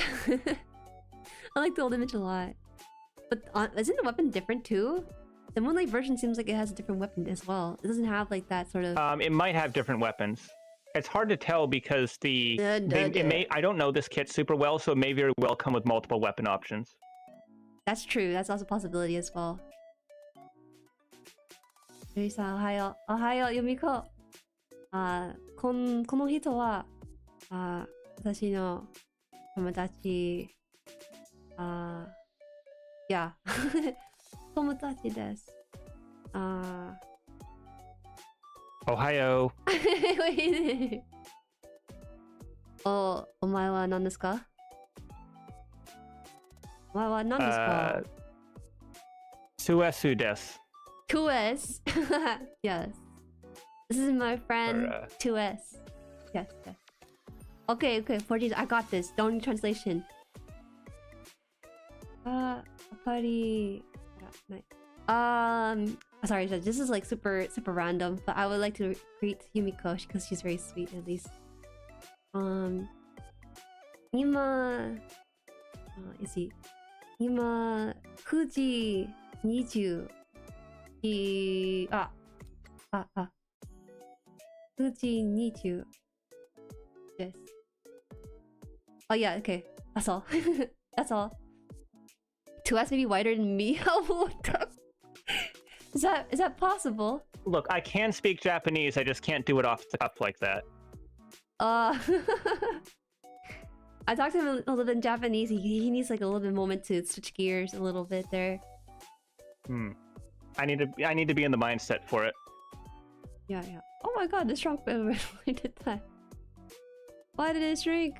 But yeah, the weapon looks different in this one compared to the original one. Yes, it has a physical weapon instead of the beam effect part. I don't know if that's a difference between the kits or if they come with both options. Yeah, that's right. We don't have that verified. 日本は11 21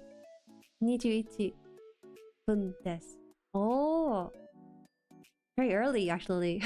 It's 11 over there. I see. 14? 13, 14. No. They're 14 hours ahead of me. Okay, so Trevor said it comes with both of them. Okay, they come with both. That would make sense. Okay, that makes sense. It does look better with the hammer though, in my opinion, over the little cleaver it kind of had. Okay, no more bias now. We have this one, the next kit we have here is something you're actually familiar with. You built and you actually made a video about. Yes, I've built this kit. This is another one that is people will be like, oh no, this is totally a Gundam, but like everyone that says this is a Gundam says it's a completely different Gundam. I love this thing. It has that kind of Gundam adjacent aesthetic to it, and what I really love about it is it's not just within the Gundam aesthetic, it is specifically has a universal century kind of look to it. And I love the UC style. I love the older UC kits, that kind of Advance of Zeta look. So I'm a big fan of this model. This is the Special Forces Industry Sentinel. That's industry with an I. Please ignore Jueri's spelling. What? As far as I know, this is is the only kit that Special Forces Industry has made so far. I think it is an interesting one to build because I love the design and I'm happy that I built mine. But during the process of building it, there were times where I was not particularly enjoying it. I see. Where can I start with this? So right off the bat, one thing that's kind of cool about this kit, and I don't know, first of all, right off the bat, a lot of people are saying like Grunt Suit GM Yes, this does have a bit of a grunt suit look to it, but it's a 2-in-1 model. So there's an alternate head, alternate weapons, alternate backpack that you can use to give it a more Gundam-y style aesthetic, as opposed to the more grunt sniper type unit look it has here. But one thing, and I've not built a lot of third-party kits or Chinese kits, so I don't know if this is how common this is, but for this particular model, they molded the plastic in a way where it basically has a natural built-in matte finish. So the surface of the plastic has like a rough texture to it, and it gives it that diffusion that you would get from a matte coat without actually coating it. I see. That makes sense then. Yeah, so it was a really interesting technique they used. I was what threw me off during the build is that... Wait, hold on. I was actually a little bit hesitant about this one because, you know, as someone in the art community, it's a little bit hard to make distinction of when something becomes like copying and stuff, or becomes bootleg almost. You don't consider this bootleg at all? There will be people that insist this is a Gundam. I firmly stand that this is... It has the shoes of This Gundam. is an original design that takes a lot of visual elements from like actual Gundam designs. Like, I don't know, if you... Like, there's certain design elements that people associate with Gundam that you see here that I don't necessarily consider are specifically Gundam. Certain like shapes and patterns and like panel line designs and certain ways the vents are placed that are very Gundam reminiscent. But I love seeing those elements pop up in non-Gundam designs. I really like how this looks. I have him actually, he's sitting right on my desk here. I have him right under my lamp. He's standing here. He looks great. During the build process, though, he was a little bit frustrating because there are multiple runners on this kit where you get the same runner in 2 different colors. And the manual never tells you that you get 2 different colors of those runners. Even at the very beginning, where they show you the list of like, here's all the parts you get in the box, they don't mention the alternate colors of the runners. So about halfway through, I realized, wait a minute, there's a gray C runner, and there's a yellow C runner, and there's a translucent H runner, and there's a metallic H runner. And I realized that I was kind of going back and forth between them during the build, but eventually I figured out, and I picked and chose the colors I wanted, and I think it turned out okay. Aside from the hands were a nightmare. So this has individually articulated fingers. And usually the way that Bandai will do this, if they have a kit that has individually articulated fingers, is they will either pre-mold the fingers on like a real grade style runner. So actually, I can't remember if the RG Gundam 2.0 has an EP frame or not, but if it does, you'd be familiar with that, where like they'll mold like the moving parts on the runners. So you like cut them off and the parts are all kind of assembled and they hinge around. That is how Bandai will often do articulated hands. Sometimes they will also have you build them, but they'll kind of just like clip together and you have like little hinge joints on them. The route that Special Forces Industry chose to go with the hands on the Sentinel is absolutely bizarre, because the way that you have to build them is, I kid you not, there's these little plastic rods that you get in the kit with the pieces, and the joints themselves don't actually clip together. They just have holes in the different finger segments, and you have to put the segments together and then pin them in place and cut the rods off. Yes, so when I was building the hands before. for this kit, I had to individually pin every single joint on your mic. Miserable experience. Is my mic working? Yeah, yes, it's working now. It cut off just a little bit. Okay. I had to build I had to pin every single joint on every single finger on both hands, and it was the single most miserable and tedious experience I've ever had while building. The pins were really difficult to work with. You had to really push them in hard to get them in place. There were so many times where I was just absolutely terrified I was going to break something. If you go back and watch my build streams on this kit, I believe there's like a 2 to 3 hour segment of a single stream that was literally just me building the hands. Only the hands, nothing but the hands. Yo, you're just like me, actually. It was not a fun time. But even through it all, you still like this kit too? Oh, yeah, it was not a pleasant experience to build the hands, but I just love the look of how it is when it's done. It's a great looking kit. It's got a metal frame, so it's got some heft to it. It's not fully metal, it's like metal plastic composite, but it is just such a it's one of those models where there's some kits, like the Master Grade Jinx, for example, that objectively have problems. They have issues. The Master Grade Jinx can't really stand well. The shoulders are really floppy. It's got lots of issues. But I absolutely adore that model because even though it sucked to build it, even though it's a pain to handle and get displayed and clean it without stuff falling off of it, when it's just sitting there on the shelf, it looks gorgeous. And the Special Forces Industry Sentinel is absolutely awesome. I wouldn't go through the experience of building it again, but I don't regret I built it.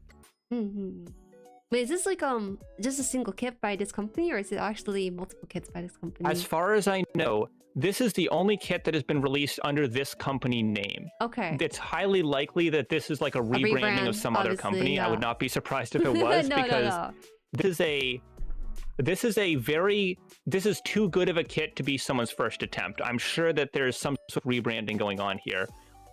But I would really like to see what they do in the future because all of the problems that I had with this kit were from a lack of engineering experience on the part of the designers. There were no issues with quality control. There were no issues with plastic quality. There were no issues with aside from the not correctly verifying the runners, there weren't any issues with the instructions. The actual like technical quality control stuff and the manufacturing was all totally fine. It was just that you could really tell that the designers that made this kit didn't have the 40 years of experience that Bandai designers do. And that was the only real shortcoming. So I would love to see what these people do in the future. And I want to see what their next kits look like. I see. That's actually really cool. Just real quick here, because I'm not sure how to explain it, but welcome Kyo, welcome. I do see there's a little bit of JP chat. I don't know how else to tell them that today is a little bit different because we have like this discussion here. But this kit does sound like a difficult time actually. I'm surprised you actually really like this kit despite it's not too difficult.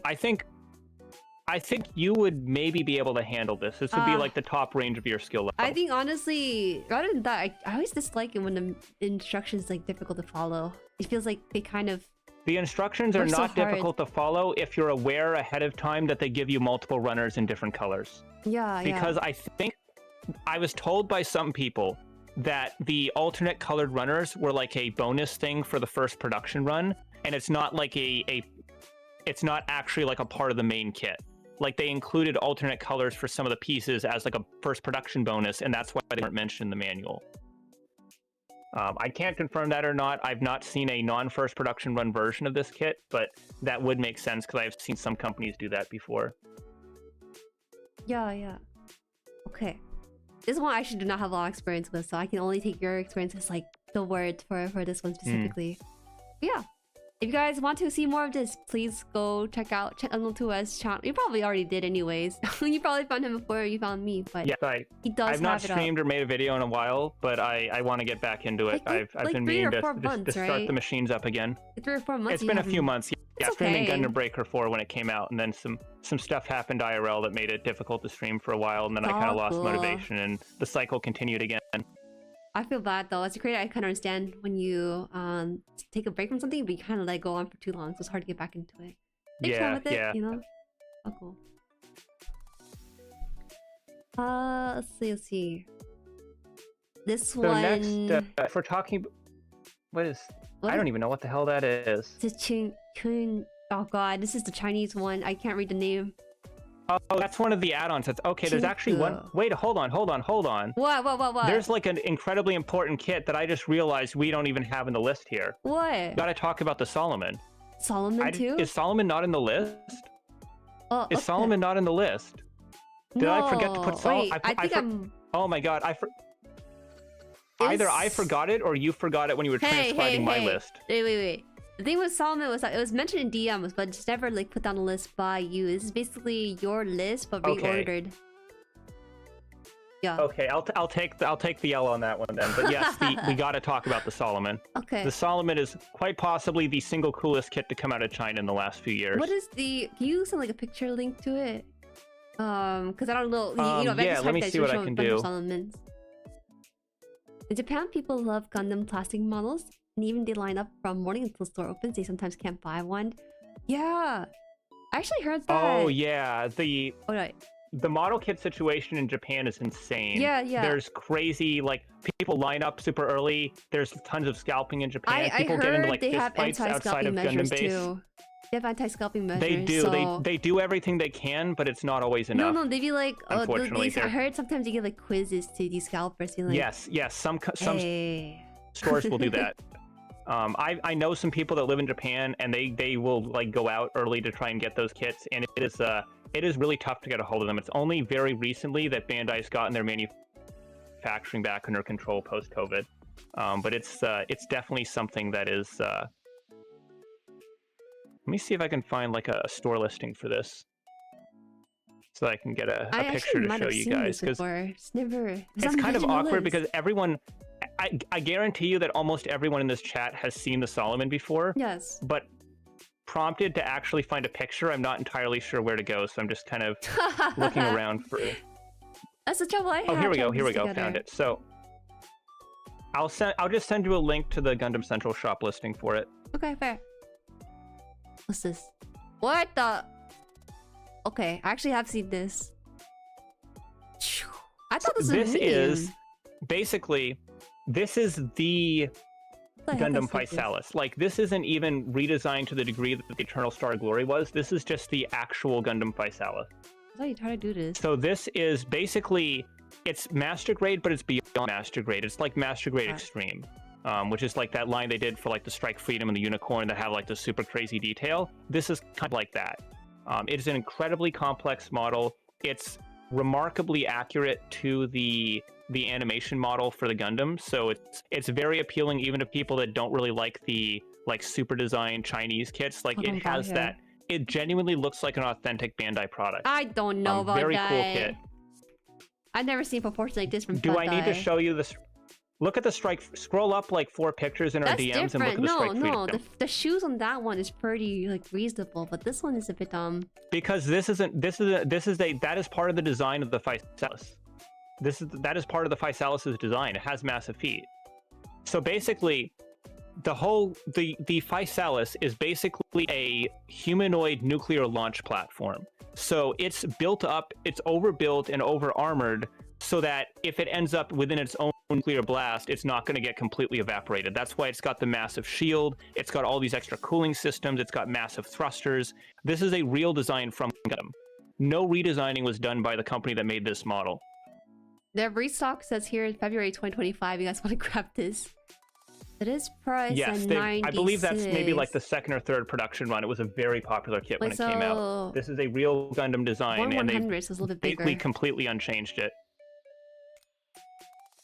This kit has some really crazy gimmicks too. So there's some parts that are like shifting armor panels on the shield that are all geared together. So when you like pull out one of them, they all kind of expand out. And the coolest. No, it's a legit Gundam, but the thing is that it's also third party too. But yes, but it is a third party kit to the level of quality, accuracy, and complexity and styling that you would see directly from Bandai. Yeah. So this is something you could put on your Bandai shelf with like your actual official Bandai Master Grades, and it would look like it's actually a part of that collection. Jordans, soapbox shoes. So the coolest thing about this is that I don't have this one, unfortunately. I do want to get one at some point, but that bazooka right there, that fires nuclear warheads. This is a war crime Gundam. In the Gundam universe, there's this thing called the Antarctic Treaty, and it basically forbids nuclear weapons during warfare. And the Gundam GPO2 was the Federation basically ignoring that treaty completely. Okay, I see. So the whole Gundam is basically built around that bazooka. So the model kit here, the Solomon kit, this doesn't just have an LED inside that like lights it up. That would have been cool enough. It has the LED, but it also has a motorized function that actually spins the central core of the cannon. Wait, and it looks amazing in person. Wait, is this like a custom then? Yes, there's a motorized feature. Or it's an actual No, thing? It's part of the Gundam. The model kit itself has a motorized feature that spins the center of the cannon and it lights up. Oh, I see. Actually, I like those kind of stuff, but I kind of dislike LED. I like the way they look, but I always don't like the idea that I have to replace them every so often, once in a while. Because they do get. I believe you can turn it on and off. Let me see if I can find. But like, a video of it in action. I just dislike having to turn it on one day and it just suddenly does not turn on. It's just like a small minor like fear of mine. I'm trying to find the video of it in action.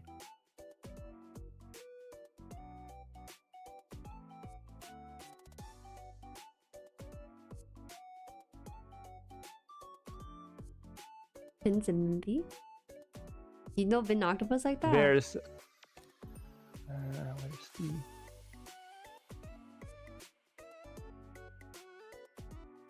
Oh, wait, it's an even cooler gimmick than I thought. Hold on, yeah, you have to actually see this. So I'm gonna send you a video.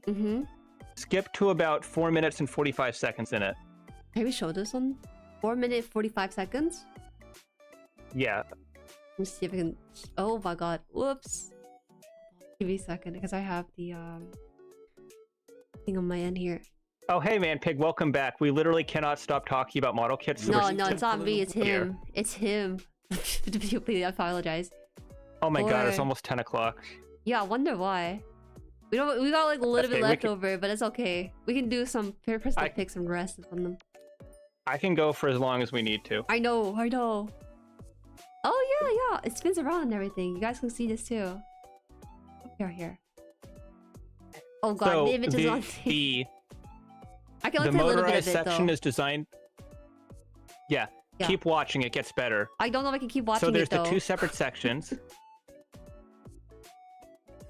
Go ahead. I don't think you're gonna run into like content ID or anything. Listen, but you're going to. I've gone content ID strike one time. I don't want to risk it again. Okay, that's pretty cool. Keep talking over it, or else they connect together. So basically, the two halves link together. The light color changes, and the spinning cores like connect together. It's a really cool gimmick. Whoa! Oh, it actually blinks and stuff. Yep. Yes, it's got programmed in LEDs and everything. It lights up in the front, the back. The middle part spins. The two parts connect together. The colors change. God, and you connect them. It is an incredible design. The design is so goofy to me. Did they have the gun together too? Oh, it's just turned on in this video. Oh, it is turned on here. Oh! Thank you for the super I love the way that the arrows change colors when you connect it together. It's such a cool feature. Yeah. Oh, give me a bit here. Oh! Thank you, Yumiko, for you got a dono from one of your JP viewers. Arigato gozaimasu. How about you say it too, huh? Stream? Hey, 2S speaks Japanese. Arigato gozaimasu. Why do you say it like that? Say it like what? Why's your accent like that? It's so like wavy. What? Arigato gozaimasu. Arigato gozaimasu. No. Ego wakaranai ikanai. Yeah, ikara. Kan no. What she does? Well, she doesn't understand English, but she feels grateful though. You feel grateful even though you don't understand English. I appreciate it a lot. こちらこそありがとうございます。はい。ありがとう、Yumiko. A little bit shy. Okay. We can continue as well. Is there something you want to add about this? Yeah, I did kind of cut you off. I think that's pretty much it. We pretty much covered the Physalis. It's a really big kit. It's a really detailed kit. It's got the cool bazooka gimmick. Now that we've gone through those, that's pretty much it for the Physalis. Okay. What was it? Oh yeah, let me just close out the Chrome page here. That's the Salamander. We do have this small section left. Yeah, I'll let you pick one and I'll pick one too. We can end there. You didn't have anything to say about this one? What do we got? Was this something that Manpig suggested? I don't remember. I don't think anyone suggested this. I have no idea how this got in there, but this is You definitely suggested this. You're like, oh, this is Chinese brand we can talk about. The only reason... Okay. The only reason I didn't even say this, bro. I'm gonna just avoid like offending like half the country, half the world with this. I'm just gonna copy and paste their name, I think. It's Go ahead, try it. Why don't you try first? You go first. I think you have the foreigner pass. But I've got the white guy accent. You're so good at speaking Asian languages. Why don't you say it? I know my Japanese and Korean and all that is not that great.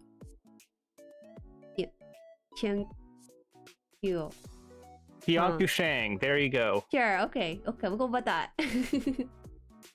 This one, I remember. I think you might have just grabbed like a random like Chinese.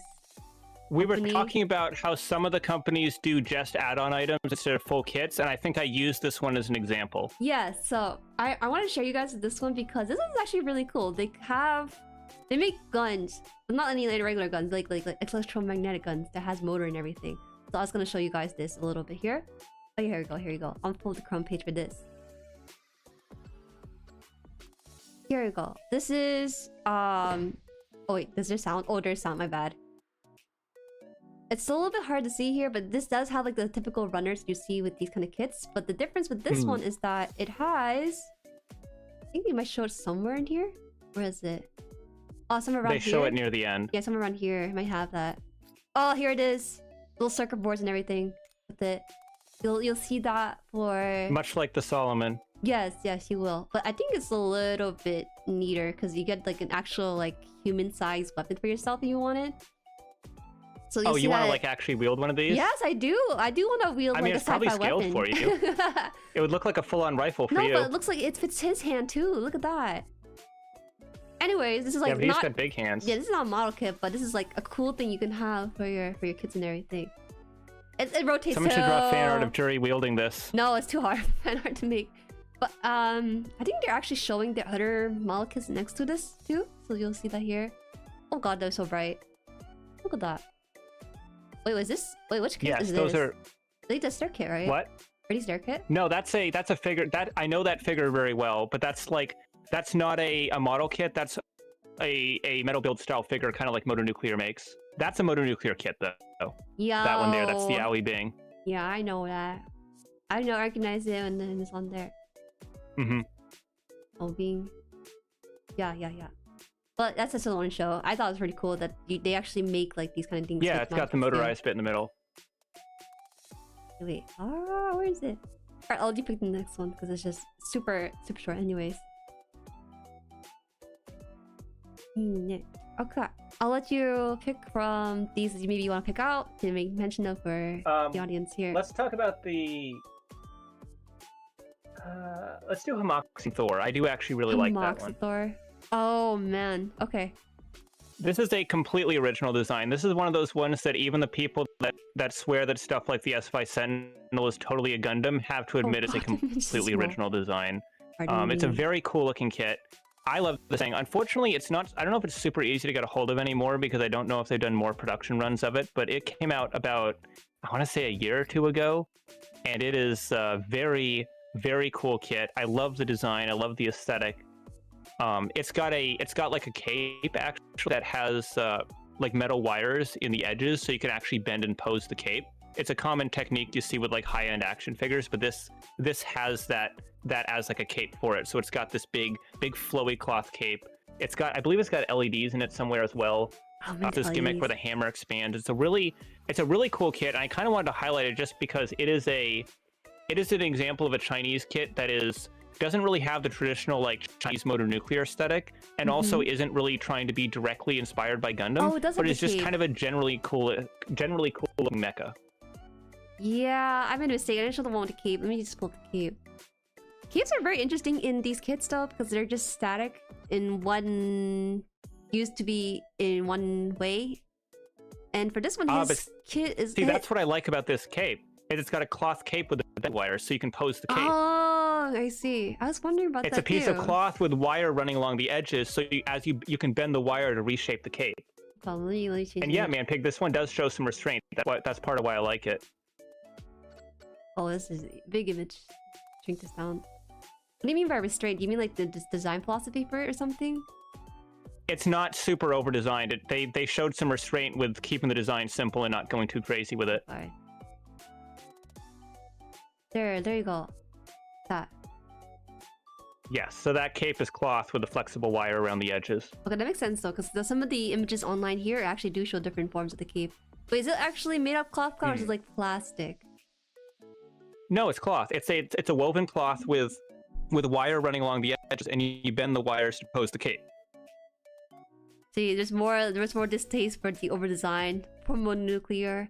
If there's one fan for Mononuclear, that's me. I'll open up my wallet for them. It would be good stream content.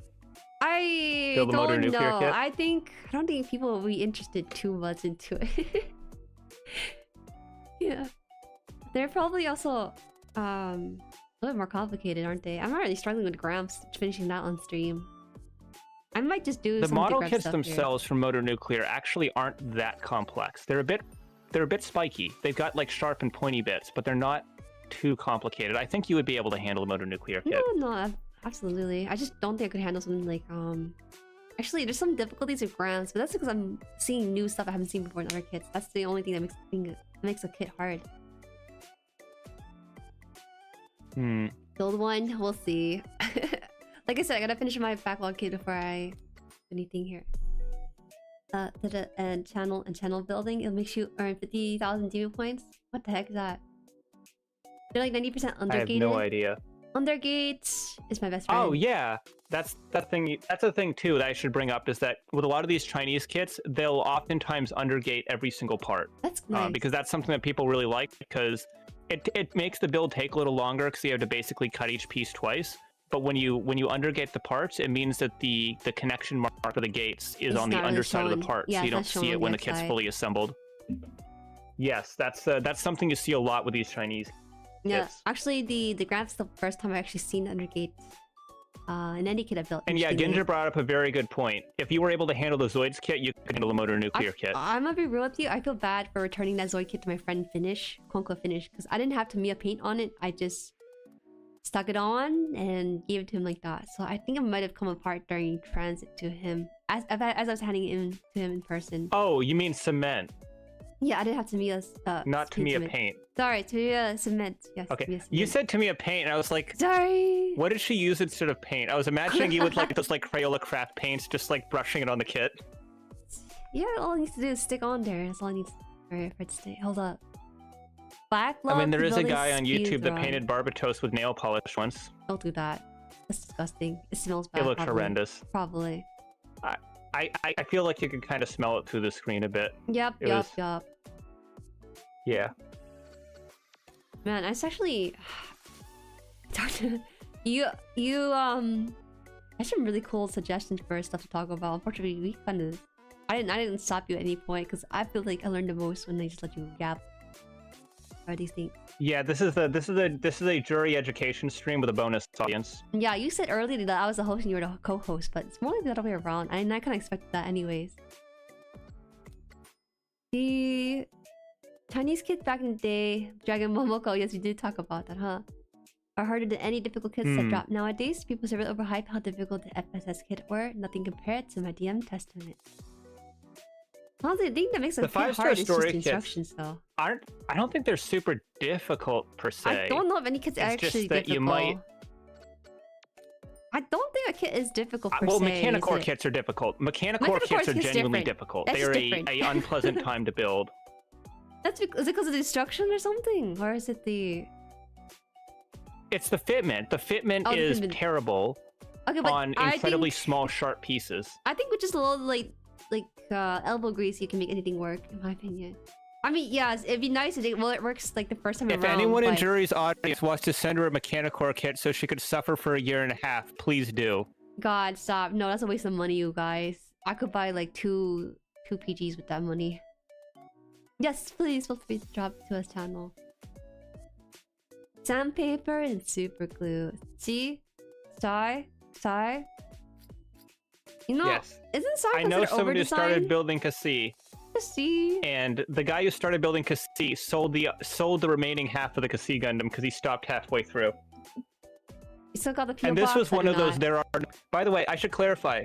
The guy that sold his Cassie Gundam halfway through was one of those there are no bad kits type of people. Just to give you an idea what Mechanicore is like.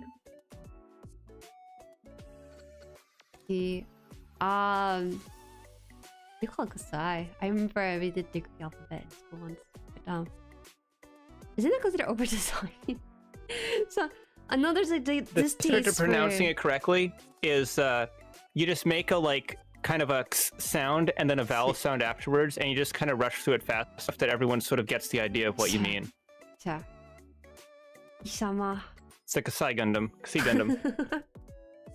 We call it a little shit in GP a little bit there. The what's that Gundam? What's that Gundam you type?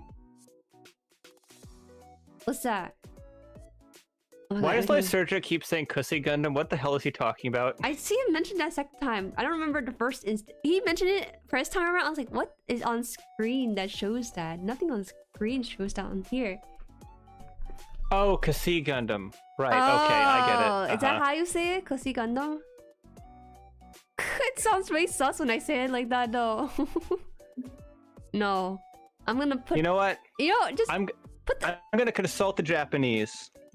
Oh, okay, okay. I can type it in there, I think. I'm gonna look for a clip from the movie where they say the name. Okay, wait. Let's pull an image of him. I don't know if they're in the chat or not. Oops, that's President of China, my bad. Gundam. Okay, copy image. I mean, I find it it's here. Kussy. I just watched a clip from the movie. He said Kussy Gundam. Ah, Jesus, what a name. Hold on, take this out. Just put this in.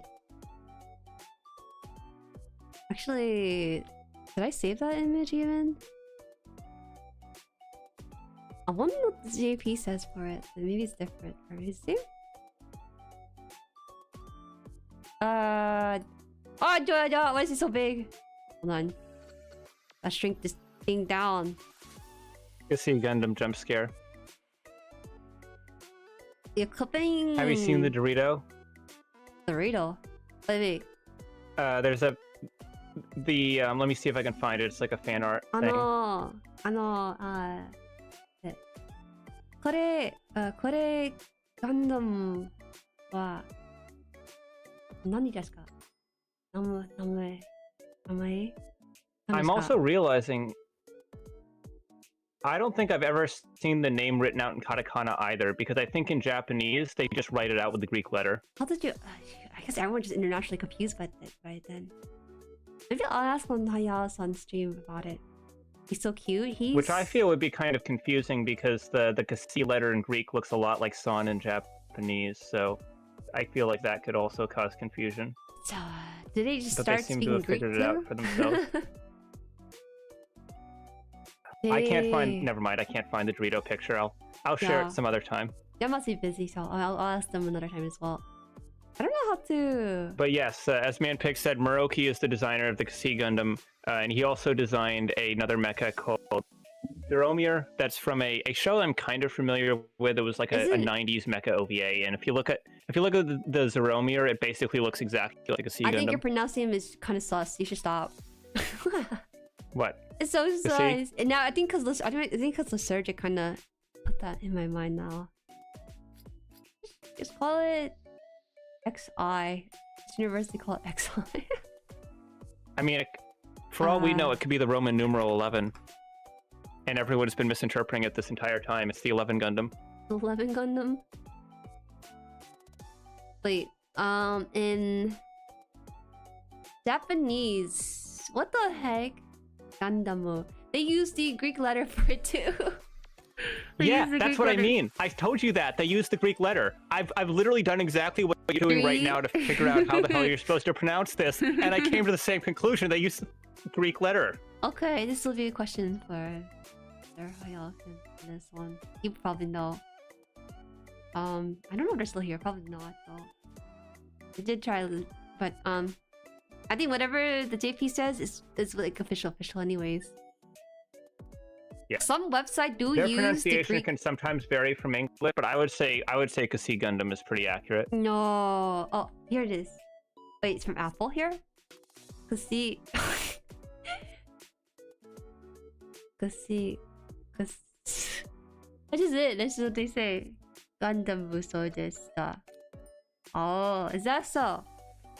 I feel kind of bad because it sounds like the word the Lysergic type. And now if I go ask I asked on the name of this one, he's gonna be saying it in his language, and he's gonna say that word. I'm thinking about that word that he said. See, yes, this is the Yes Gundam. Kusi Gandamu, yeah. Yeah, that's unfortunate.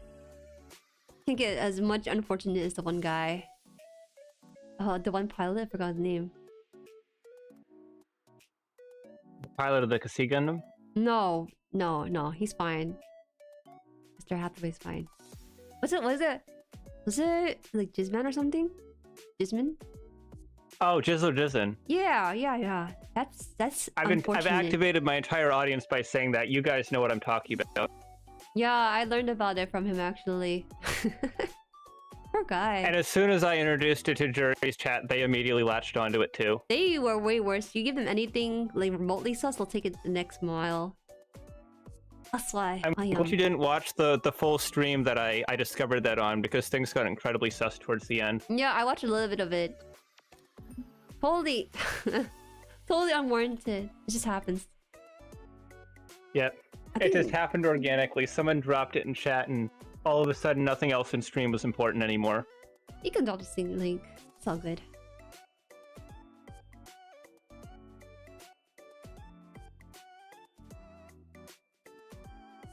Alright, guys. We'll wrap it up here. We'll leave it off of these, what's it called? The how do you call it?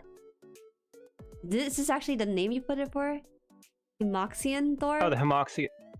Yeah, Himoxian's the company, Thor is the name of the kit. What the heck? Why did my OBS just open? Okay, I don't know what was up with that. OBS, activate! Great stream today. It was actually very difficult for me because I actually came from an outing with Tao for that. Yes, nice stream. Yeah, Making Jueri pull a 24-hour shift. It's not even a 24-hour shift, it's just social batteries, like dead after this. But no, I appreciate your presence here in the stream, and I hope that yes, it's been fun draining the life out of you. Yeah, next time we'll be on your stream. Yeah, that would be nice. Yes, that would be cool actually. Yeah, you could totally do that. Will you let me yap more? Oh, sure. I feel bad though, because sometimes I have no idea when you're gonna stop your sentence, and I think you realize that, so then you're also like trying to speed up, trying to remove the pause, the period in there, and try to continue it. I'm used to talking to a camera without another person to talk to directly, so I tend to take a more kind of narrative than conversational tone when I'm talking.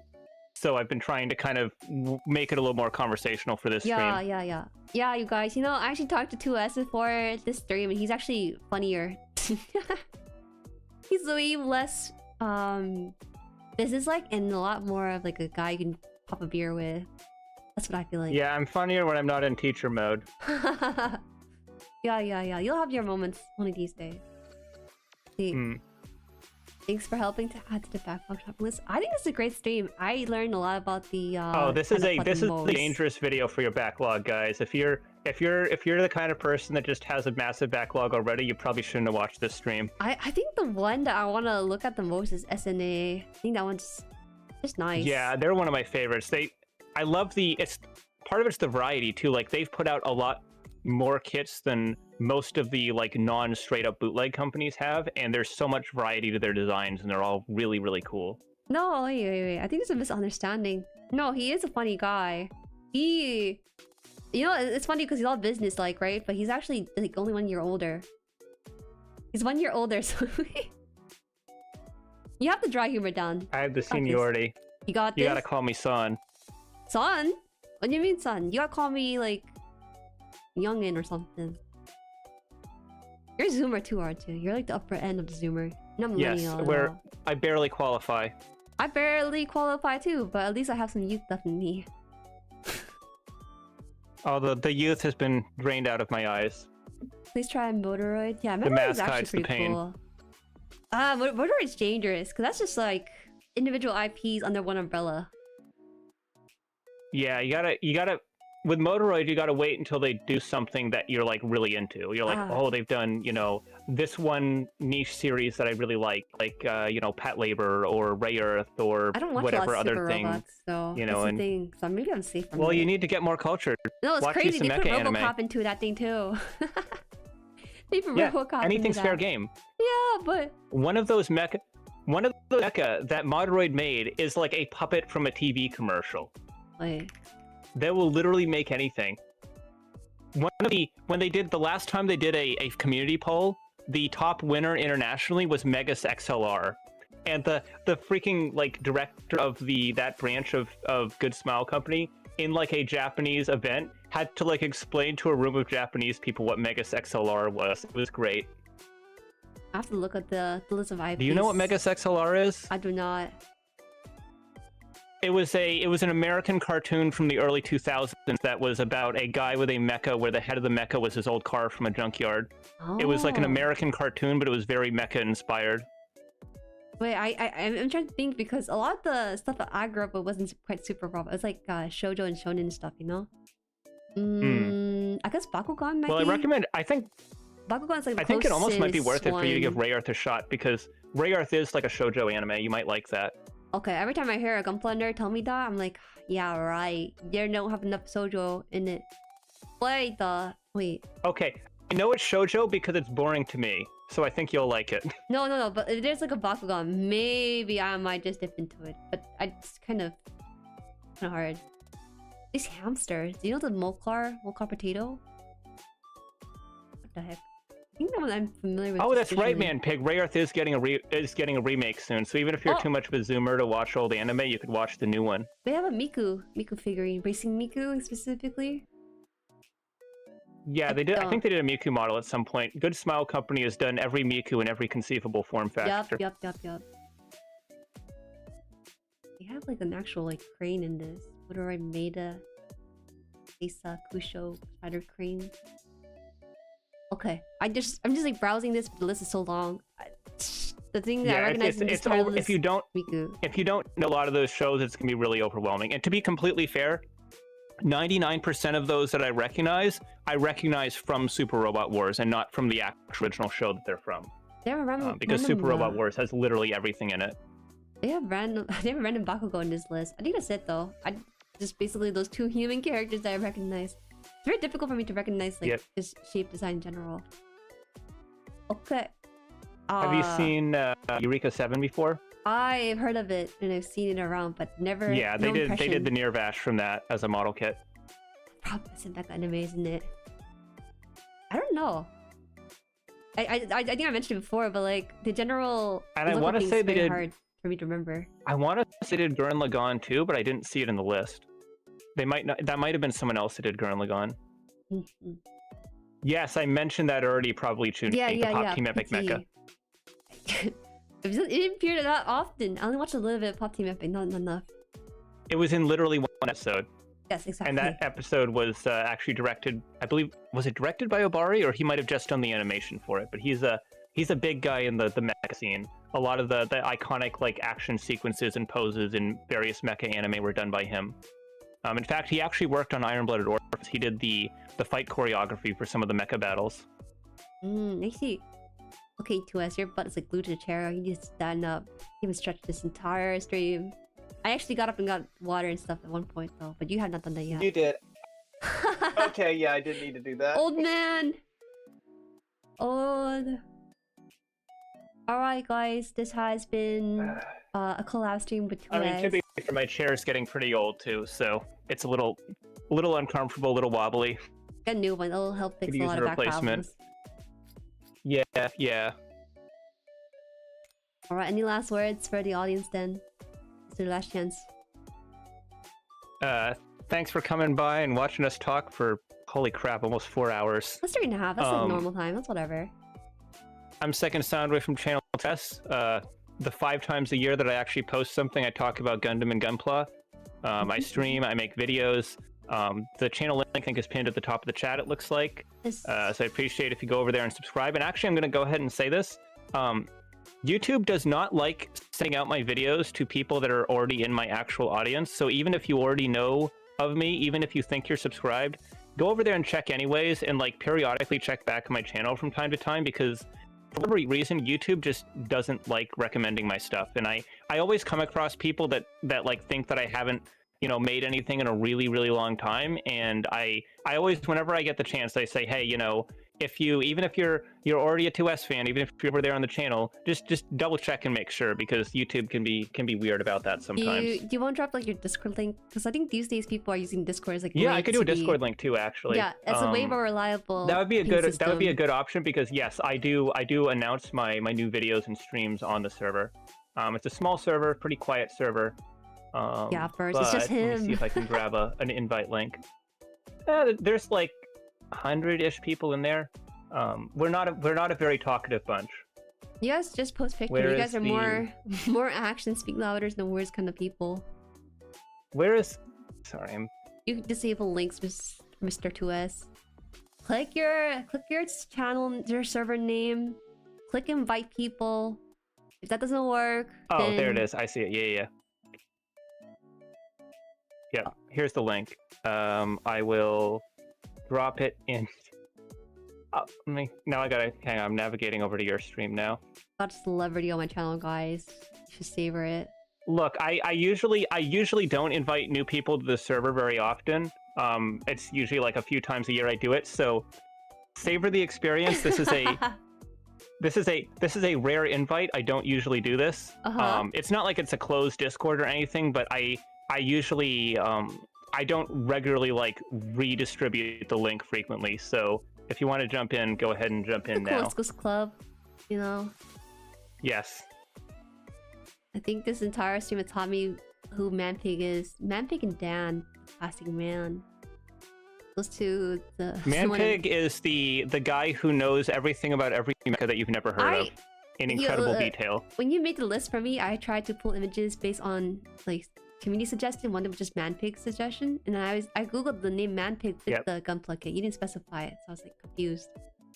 And then I saw the MP. Oh yeah, well actually, I actually had to go into your server and type in Manpig. I was like, oh, it's the person's name, not like he's a guy on the server. I think he did some sort of content creation at some point, so you might have actually found some results if you search for his name. Hey, but yo. I know he used to have like a.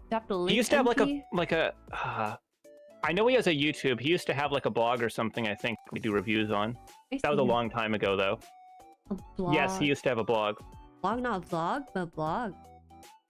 Yes, ancient days. I remember them, though. Okay. That has been the conclusion of the stream. Next time you'll see me, guys, will actually be Wednesday. I am working with Issa on her stream for another collab. It's been kind of freaky, not gonna lie. Organizing my own and then being part of another person's collab, but it's experience I embrace a lot. Oh, so by the way, Jueri, I wasn't clear on that. Is that going to be on your channel or on her channel? That will be on her channel. I'll make sure to ping people with the roles to make sure to go on there. Yes. I see. Yeah. It's fun. All right, see you guys. I'll make sure to ping for the next stream. Make sure you join the Discord to get notification on that too as well. And I'll leave it as that. Bye, guys. And as always, I'm Second Soundwave, and I'll see you next time. That's not your channel. Take care, guys. It's not your channel. Bye.